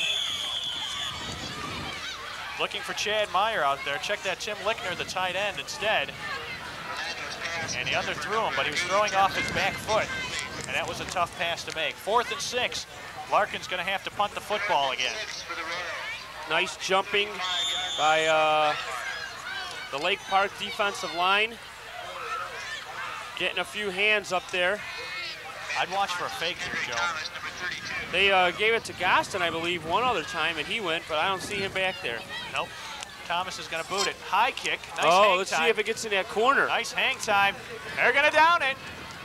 Inside the 5-yard line. What a punt. At the 1? A 34-yard punt. Wow. Down to the 1-yard line, and that's what Krieger wanted. If Lake Park wants to tie this game, they're going to have to go a mile. 99. Let's take a look at that one, hopefully, if we can, maybe. That was just a great punt. He went for the left coffin corner, and it bounced, took a nice bounce, good coverage down there. It was. And they downed it inside the 1-yard line. You know what the smart thing was? They jumped on it right away, and they didn't wait till it goes all the way in there like some other teams. And our Jones Intercable cameras are just doing a great job. They're all over that one. Rowe. He's hanging it all He's got out. a man. Incomplete. Oh, he had a man open. That was Salter. Check that Staller. I think Veers was more open than he was. Number 88, cutting over the middle. They had 2 men open. Some of the Larkin defensive coaches signaling in some signs, some formations. No, they tried the home run. Good play call. It stretches Yeah, the you got to defense. give it a shot. Actually, Joe, they said that ball was, they spotted the ball at the 4 instead of the 1. 4? That's deep enough, though. Agno still on his feet. He's in the secondary. Gets up to the 30-yard line. 26-yard gain. Alex Agnos, he shedded some blockers. And a nice run up to the 30-yard line. 1st and 10 for Lake Park as they get out of the hole. He's been quiet all day, but finally number 35's made some noise. Alex Agnos, super tough running. Makes some no-huddle noise. offense. Here we see Agnos following his blockers, then he cuts it back up. Back to live action. Agnos again, that's the same play. He gets pulled down. All right, back to live action. We missed it. Chris Roll on an 11-yard bootleg gets it up to the 41-yard line. We apologize for that. 1st and 10 at the 42-yard line. 7.5 minutes to go in the ball game. 7-0 our score. And there's going to be a timeout as Lake Park has gone to their no-huddle offense. Let's see who called the timeout, I should say. It's going to be an official's timeout. 7:26 to go. 7-0. Larkin on top. That was a break for the Royals because Lake Park was ready to roll with that no-huddle offense. Yeah, Gave it was. them a chance to catch you a little have to air. be ready. We have to be ready. Everybody has to be ready. And we're ready for live action again. Here's a give Agno. Whoa! Still on his feet. Gets it up to about the 49-yard line. Oh, they're taking some charge, huh, Bob? Pickup of 6. They're ripping off chunks of yardage as that Larkin defense might be getting a little tired, as we talked about it. That offensive line per man is 30 pounds heavier than Larkin's defensive line, and it may be taking its toll right now. They could do a little pounding.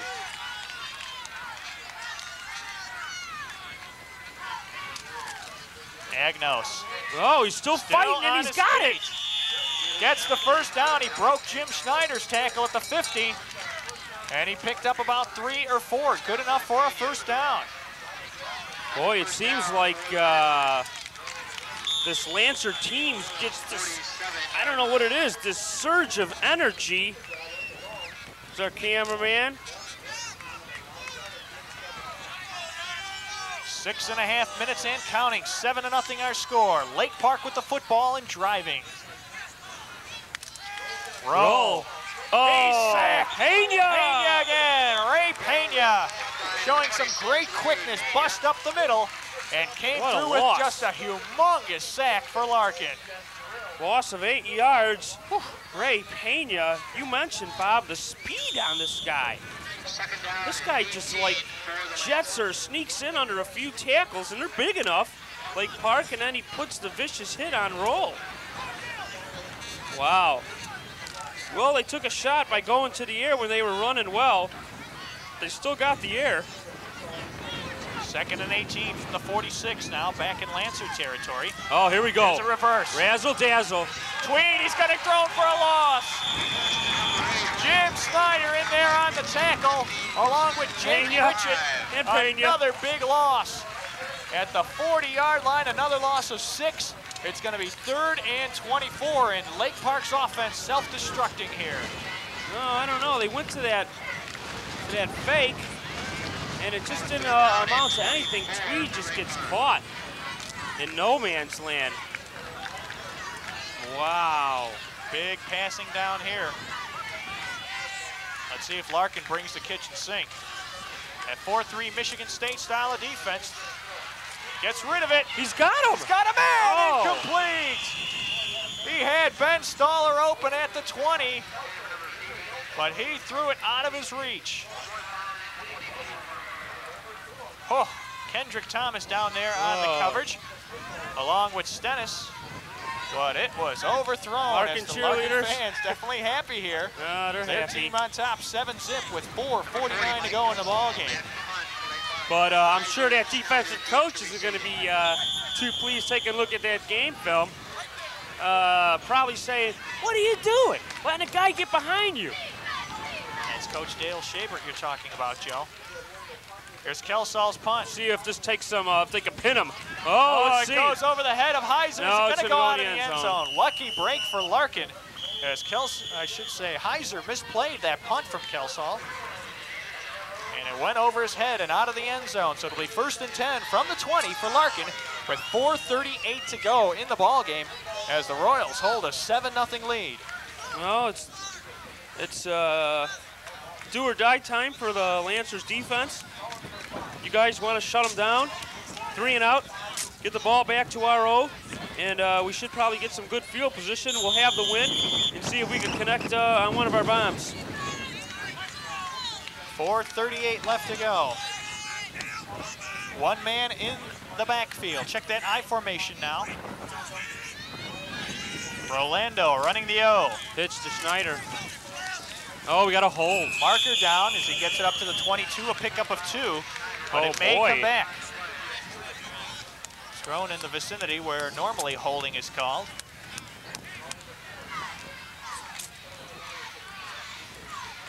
Gets a call right here. Ooh, blocking below the waist. All right.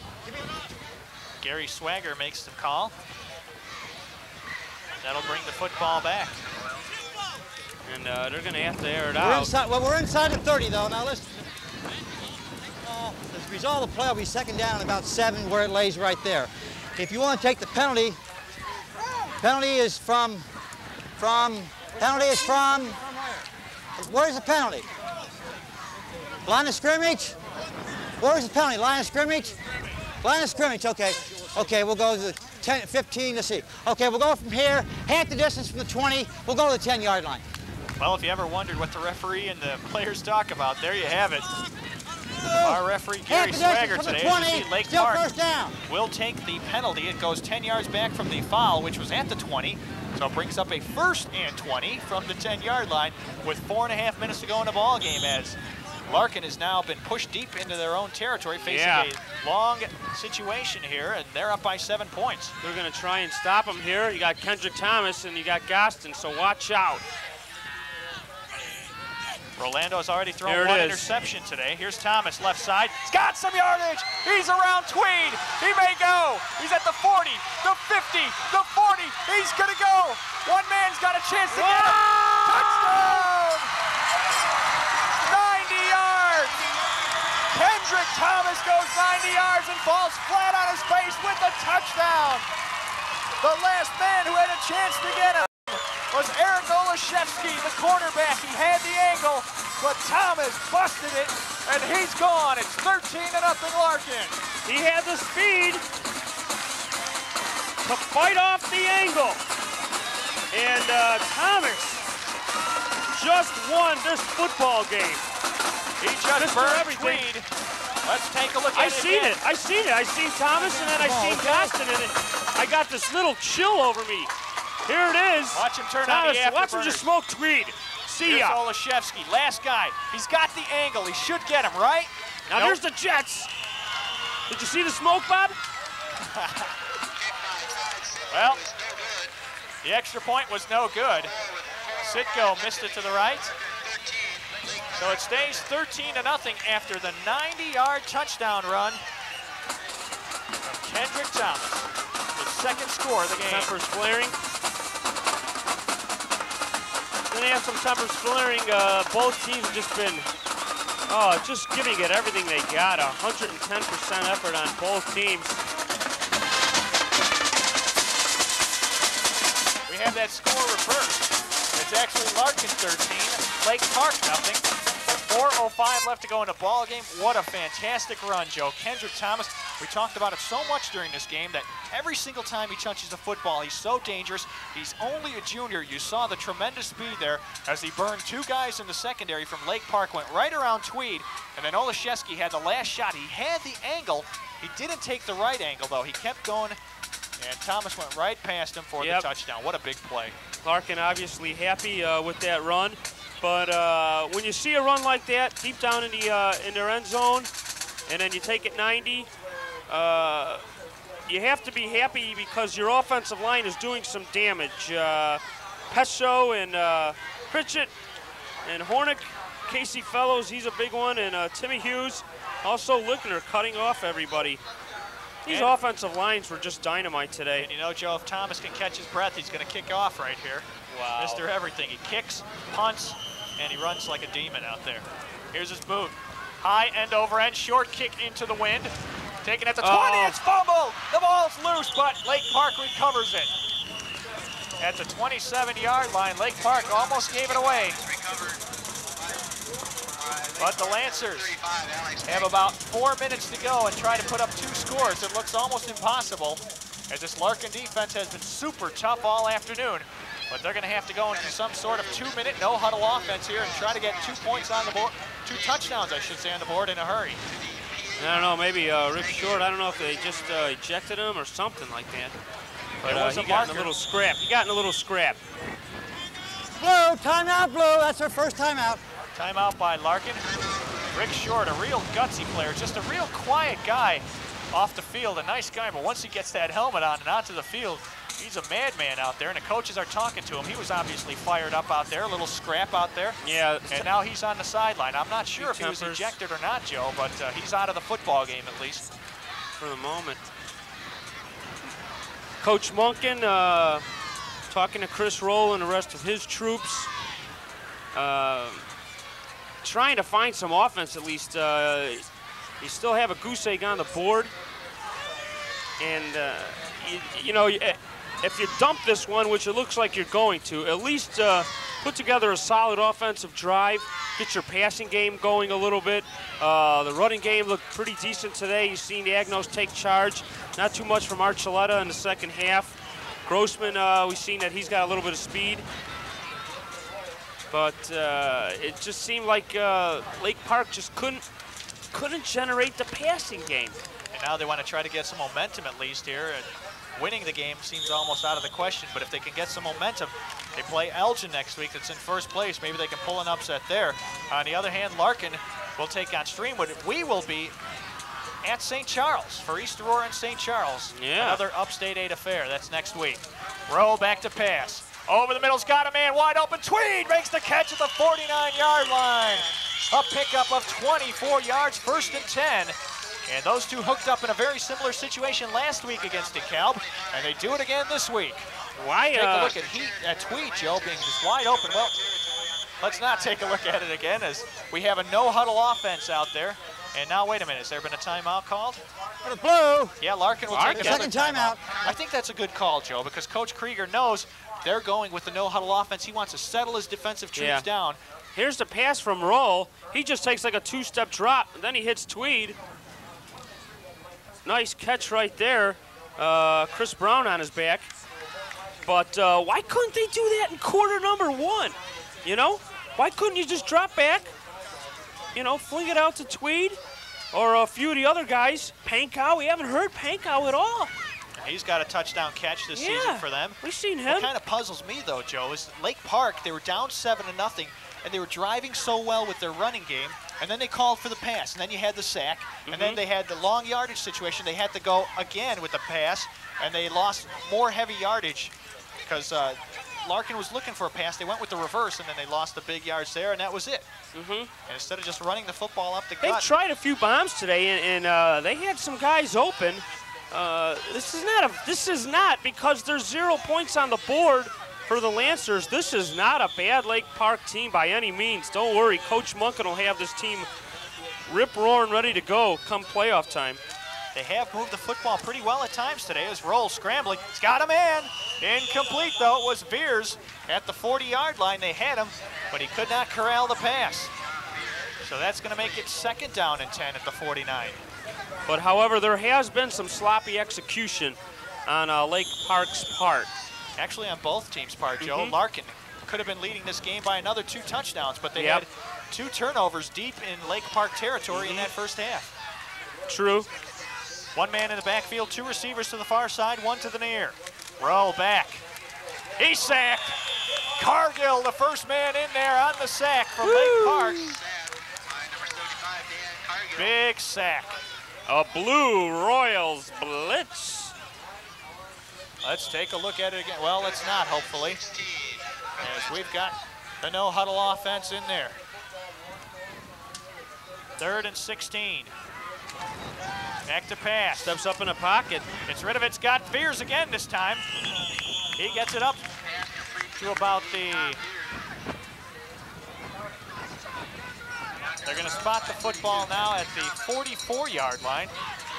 But it's going to bring up a 4th down. You know that Lake Park has to go for this. Let's see, timeout taken. Timeout for the White. And it's a Lake Park timeout. It's going to be a 4th and 7 situation. This is it, Joe. Yeah, this is 13-0. They have a very slim chance still left in this game, Joe. If they can score a quick touchdown and maybe recover an onside kick, then they'd have a pretty good chance. But right now, they have to convert this 4th down situation to have any chance. First things first.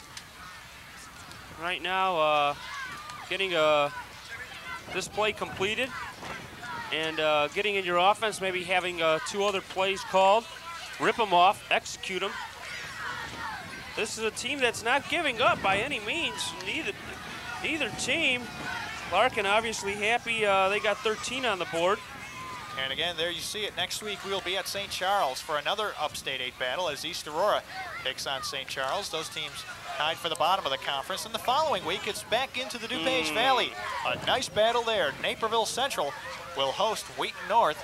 And then on the final week of our season, a big dandy doubleheader. Wheaton Central at Wheaton North. And then we'll be back here in Elgin for the battle for the jug. Elgin taking on Larkin High School. Vicious. That one may be for the conference championship. I did that game last year, Bob, and whew, that was vicious. 4th and 7. Roll. Has time. He's got him in. It's incomplete, though, at the last second. Incomplete. He had it. Kendrick Thomas, Mr. Everything there to slap the ball out of Aaron Pankow's hands. And with under 3 minutes to go in this ball game, Larkin takes over on downs, and that should be the final nail in the coffin, Joe. Yep, it should be. I think that play right there, the pass to Pankow, he should have had it. From our vantage point, it looked like that he had the ball, and then he took the hit by Thomas, and then it just fell. But you got to make those plays. You have to put some points on early on, otherwise teams are going to start fattening up on you. Gostin off the right side, gets it about to the 41-yard line. Check that, the 49, I'm sorry. A pickup of about, let's call it 4 yards after they place it at the 49-yard line. It'll bring up a 2nd and 6 situation. Clock running with 2:40 to go and counting. 2:40 and counting. Right now, the only excitement left around here for us is that we're battling a wasp.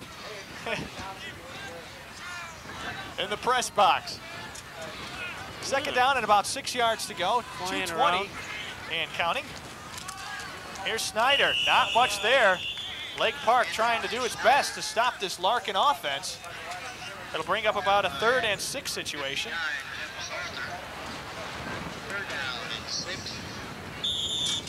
Not a very well fundamentally played football game, but there's some kinks both teams are going to have to iron out. Both Larkin and Lake Park will learn from this game. They will learn from this game, Larkin and Lake Park. Here's the pitch. It's Thomas. Nothing there. Gets it about to the 49-yard line, maybe a gain of a yard. It'll bring up a 4th down situation. And Bob just got rid of the wasp. Thank you. Now, it's kind of tough doing play-by-play while trying to battle a wasp at the same time, but we're doing our best. 1:34 left to go in the ball game. A 4th and 6 situation. Larkin, in all likelihood, will be punting the ball. Lake Park gathering up at about the 45-yard line. There you see him talking with Coach Munkin, trying to hope a minor miracle happens here, as our score is 13-0. 1:34 left to go in the ball game. Just a reminder, you can catch highlights of this game on the local report on Jones Intercable Channel 6 on Monday and Tuesday nights at 6:30 and 10:30, and then again on Sports Week. If you like high school sports in general, you've got highlights from all of them happening in the fall. Not only football, we talk cross country, we talk swimming, we talk tennis, golf, anything you want. It's on Sports Week. Thursday nights at 7 o'clock, 9:30 as well that same night, and then again on Friday mornings at 11:30, and then in the evening again at 7 o'clock. We just naturally do a lot of talking. Yeah, we like to talk. What the heck? We like to talk sports. We love to talk sports. And Jones Intercable is your ticket to high school sports. Tune it in. 1:34 left to go in the ball game. Larkin very close to getting a shutout here, improving their conference record to 3-1. And it looks like Kendrick Thomas will punt the football. Kendrick Thomas has done everything today for Larkin. He started the scoring, catching a 27-yard pass from Mike Rolando. With 6:31 left to go in the first half, that made it 7-0, and then a tremendous 90-yard run with 4:05 left to go in the ball game.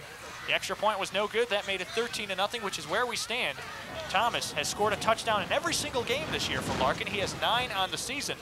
That 27-yard catch he made was his first TD through the air. But he's getting ready right now to punt the football. Thomas's punt will bounce at about the 30, and it's going to roll to the 29-yard line. It only ends up being a 22-yard punt, but I think Larkin fans will forgive Kendrick for that one, as he's just done a great job today. He's done so much.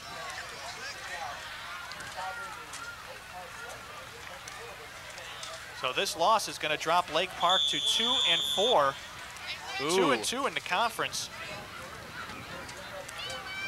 while Larkin will move to 5-1, 4-1. Check that, 3-1 in the conference. Just going to try and complete a few passes, maybe try and get the, running game intact. Agnos off the right side, not much there. Week. And we still haven't seen Troy Foster return to the football game, and that's bad news. Under a minute to go in the ball game. Tough losses all the way around. Roll airs it out. And it's overthrown, almost picked off by Thomas at the 30. His intended receiver was Veers. And with 47 seconds to go, this one's academic. The Lancers offense just seems like it's, in a way, kind of predictable. If they're not able to run with Agnos and That's the bottom Archuleta. line, Joe. I mean, Coach Munkin said it. We don't run the fullback. We were not successful. They didn't run the fullback very well today. They didn't. They didn't really get Agnos in full gear until the second half. And by then, it was a little too late. Although things look good for Lake Park. They came out fired up in that second half. They had did. some momentum going, then they lost it, and that was it. They lost it on, they tried to bomb, and then he got sacked. Then the reverse. Crowell's got a man, that's Veers. Gets it up to the 40-yard line out of bounds. Kendrick Thomas in there on the tackle, along with Jim Snyder. It's good enough for a first down, and it stops the clock with 41 seconds left. Our score is 13-0. Lake Park just trying to get something positive out of this ball game heading into their matchup next week against Elgin. This Larkin team will play Streamwood, the team they are tied with for second place in this conference. Rowe. Got pressure. Pritchett all over him, but he gets it off, and it's tipped away by Kendrick Thomas. Who else, huh? Who Beautiful else? coverage. Beautiful coverage as Thomas rolls onto the track. He's all right, though. At least Larkin fans hope so, because he has had a tremendous year. 9 touchdowns. He has been the main cog in the offense for this Royals team. Definitely. Some of the fans getting up out of the seats, heading for the exits. They got to get ready for the homecoming dance tonight. Back to pass roll. He's got to be sacked. No, he gets Pritchett. rid of it. He gets rid of it. I don't know how he got rid of that football. Now there's going to be a tons of marker. flags. Pritchett was all over him like a cheap suit, but he got the football off. And he got it away, and there's a marker down in the secondary. This could be against Larkin. Let's wait and see what our call is. From today's referee, Gary Swagger. You've heard the calls all afternoon. Had a chance to get an insight what the referee talks On the with. defense, accepted. We go 15 yards from the line of scrimmage. Right here, John. So a 15-yard penalty. You Okay, heard we're it. on the 40. Holding on the Go defense. 15 yards there, automatic first down. Automatic first down, pushes the football into Larkin's zone at the 45-yard line. And with 27 seconds left, Lake Park has a chance to maybe put some points on the board. Larkin's D was just fantastic today. It's growing with confidence. Coach Krieger, Michigan State Spartans, stunting defense, learning and hitting at the same time. Got him in, Got it's him, complete. At the 28-yard line, Tweed making the catch. It was Heiser there on the coverage. It was a nice pickup of 17 yards on that play. So with 21 seconds left, Lake Park takes another timeout. And Coach Munkin wants his team to get on the board. You know, this Lake Park team started out things kind of rough this year. They had some very high expectations, Joe. Then they met up with that tremendous Glenbard North team to start the year. Of course, Glenbard North is already 6-0. They beat up on Lake Park in their first night game ever, 28-0. Then the following week, they met a strong Crystal Lake South team, a team that's only lost once so far this year, and they lost that ball game 26-7. And then they beat West Aurora, opening the conference with a 21-14 victory. Then St. Charles, so they won 2 in a row. The offense was really moving well, and they were 2-2. But then they ran into DeKalb, and they started off with the lead against DeKalb. They lost the momentum. DeKalb came back to win a tough one, 12-8 on the road. And then today, this game against Larkin, a very strong Larkin team on defense. Sometimes they've been a little suspect on the offense, but on defense, they've been solid all year long. Yeah, they have been. And they're losing 13-0 and just trying to get a little positive momentum going. That's all. Into their game against Elgin. Something so that you have something to work on or build on, because the Maroons, we've just seen them, and they are magnificent. Roll. Over the middle's got him, Tweed, and he just overthrew him. He hooks up with Tweed, and they're inside the 10, but he could not do it. It goes as an incomplete pass. 2nd and 10 from the 28, 17 seconds to go. Larkin And on their way to moving to 3-1 in conference, Joe. Roll early in the game. Even like Rolando, it seems like they have to try and hit some early passes early on. That's why Rolando went to Brown to the sidelines a few times to develop some of that, you know, that touch a little bit, see how it feels. Didn't really see Roll do that too much. Wow, look at Pena just go over somebody. Over the middle. It's going to be intercepted. It's Brown, the triple high jumper, coming down with the interception. He's thrown down by Veers at the 16, and that'll do it. 5 seconds left to go in the ball game as the pass was picked off by Chris Brown. And Brown may have been shaken up on that play, kind of favoring his shoulder as he was whipped down to the turf by Veers, and he may be injured. And they're starting it up right now, and that's our ball game, Bob. That is it. Our final from Memorial Field, a very impressive showing from Larkin on their homecoming as they shut out the Lake Park Lancers 13-0. We'll be back with a recap of this game shortly on Jones Intercable's Game of the Week. Stay tuned.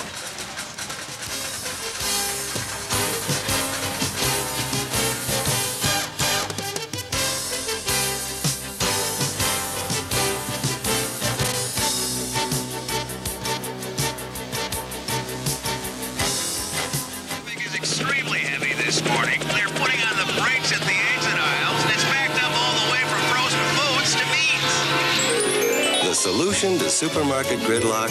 Eagle. If we ever see more than 2 people in line, we'll promptly open a new one. That's a promise. So come to Eagle and check out life in the fast lanes. Well, looks like it's smooth sailing from produce all the way to the parking lot. My name is Sherry Ranieri. If you're looking for a home or just curious about property values in the Far West and Fox Valley area, tune in to the Channel 10 Home Show. The first half of every hour, 24 hours a day, 7 days a week. And if you're looking for a pre-driven auto, tune in to the Channel 10 Auto Show, the second half of the hour.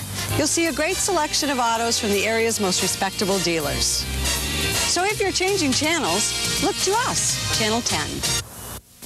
Look, you gotta help me. My baby's dying. All right, sir. We're on our way.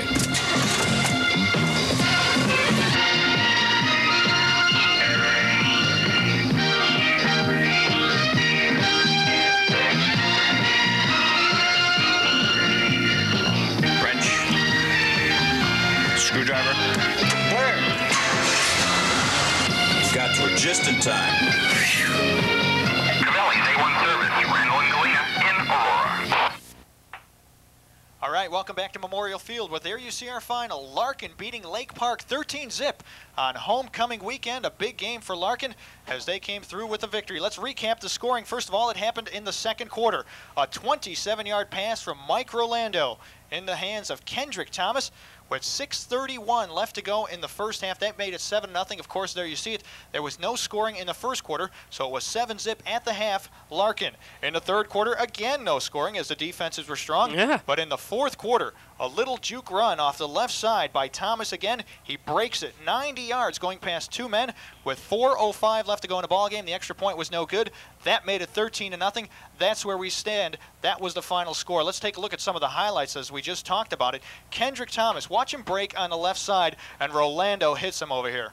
Oh, Rolando just drops back. It was Brown and Kendrick Thomas on the same side, and he beats Brad King right there for the first score.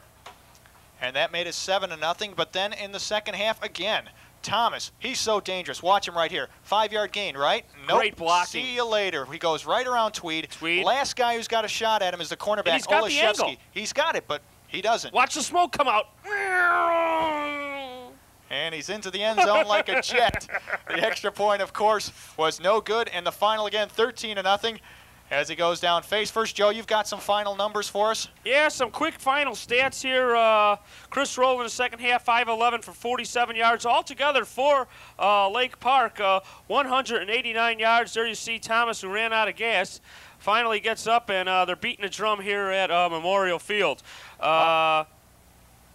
Archuleta and Agnos did a nice job in the second half, 94 yards, the whole Lancers backfield, 189 for the total for Lake Park. Larkin, Rolando only threw twice in the second half, 1 for 2 for 3 yards. The running, the Kendrick Thomas run, makes up most of the 141 yards. Altogether for Larkin, 286 total yards, so not too bad. Not too bad at all. So the victory improves Larkin's overall record to 5-1, 3-1 in conference. Good for a second-place tie with Streamwood. Those two teams meet next week. Lake Park, on the other hand, falls to 2-4, 2-2.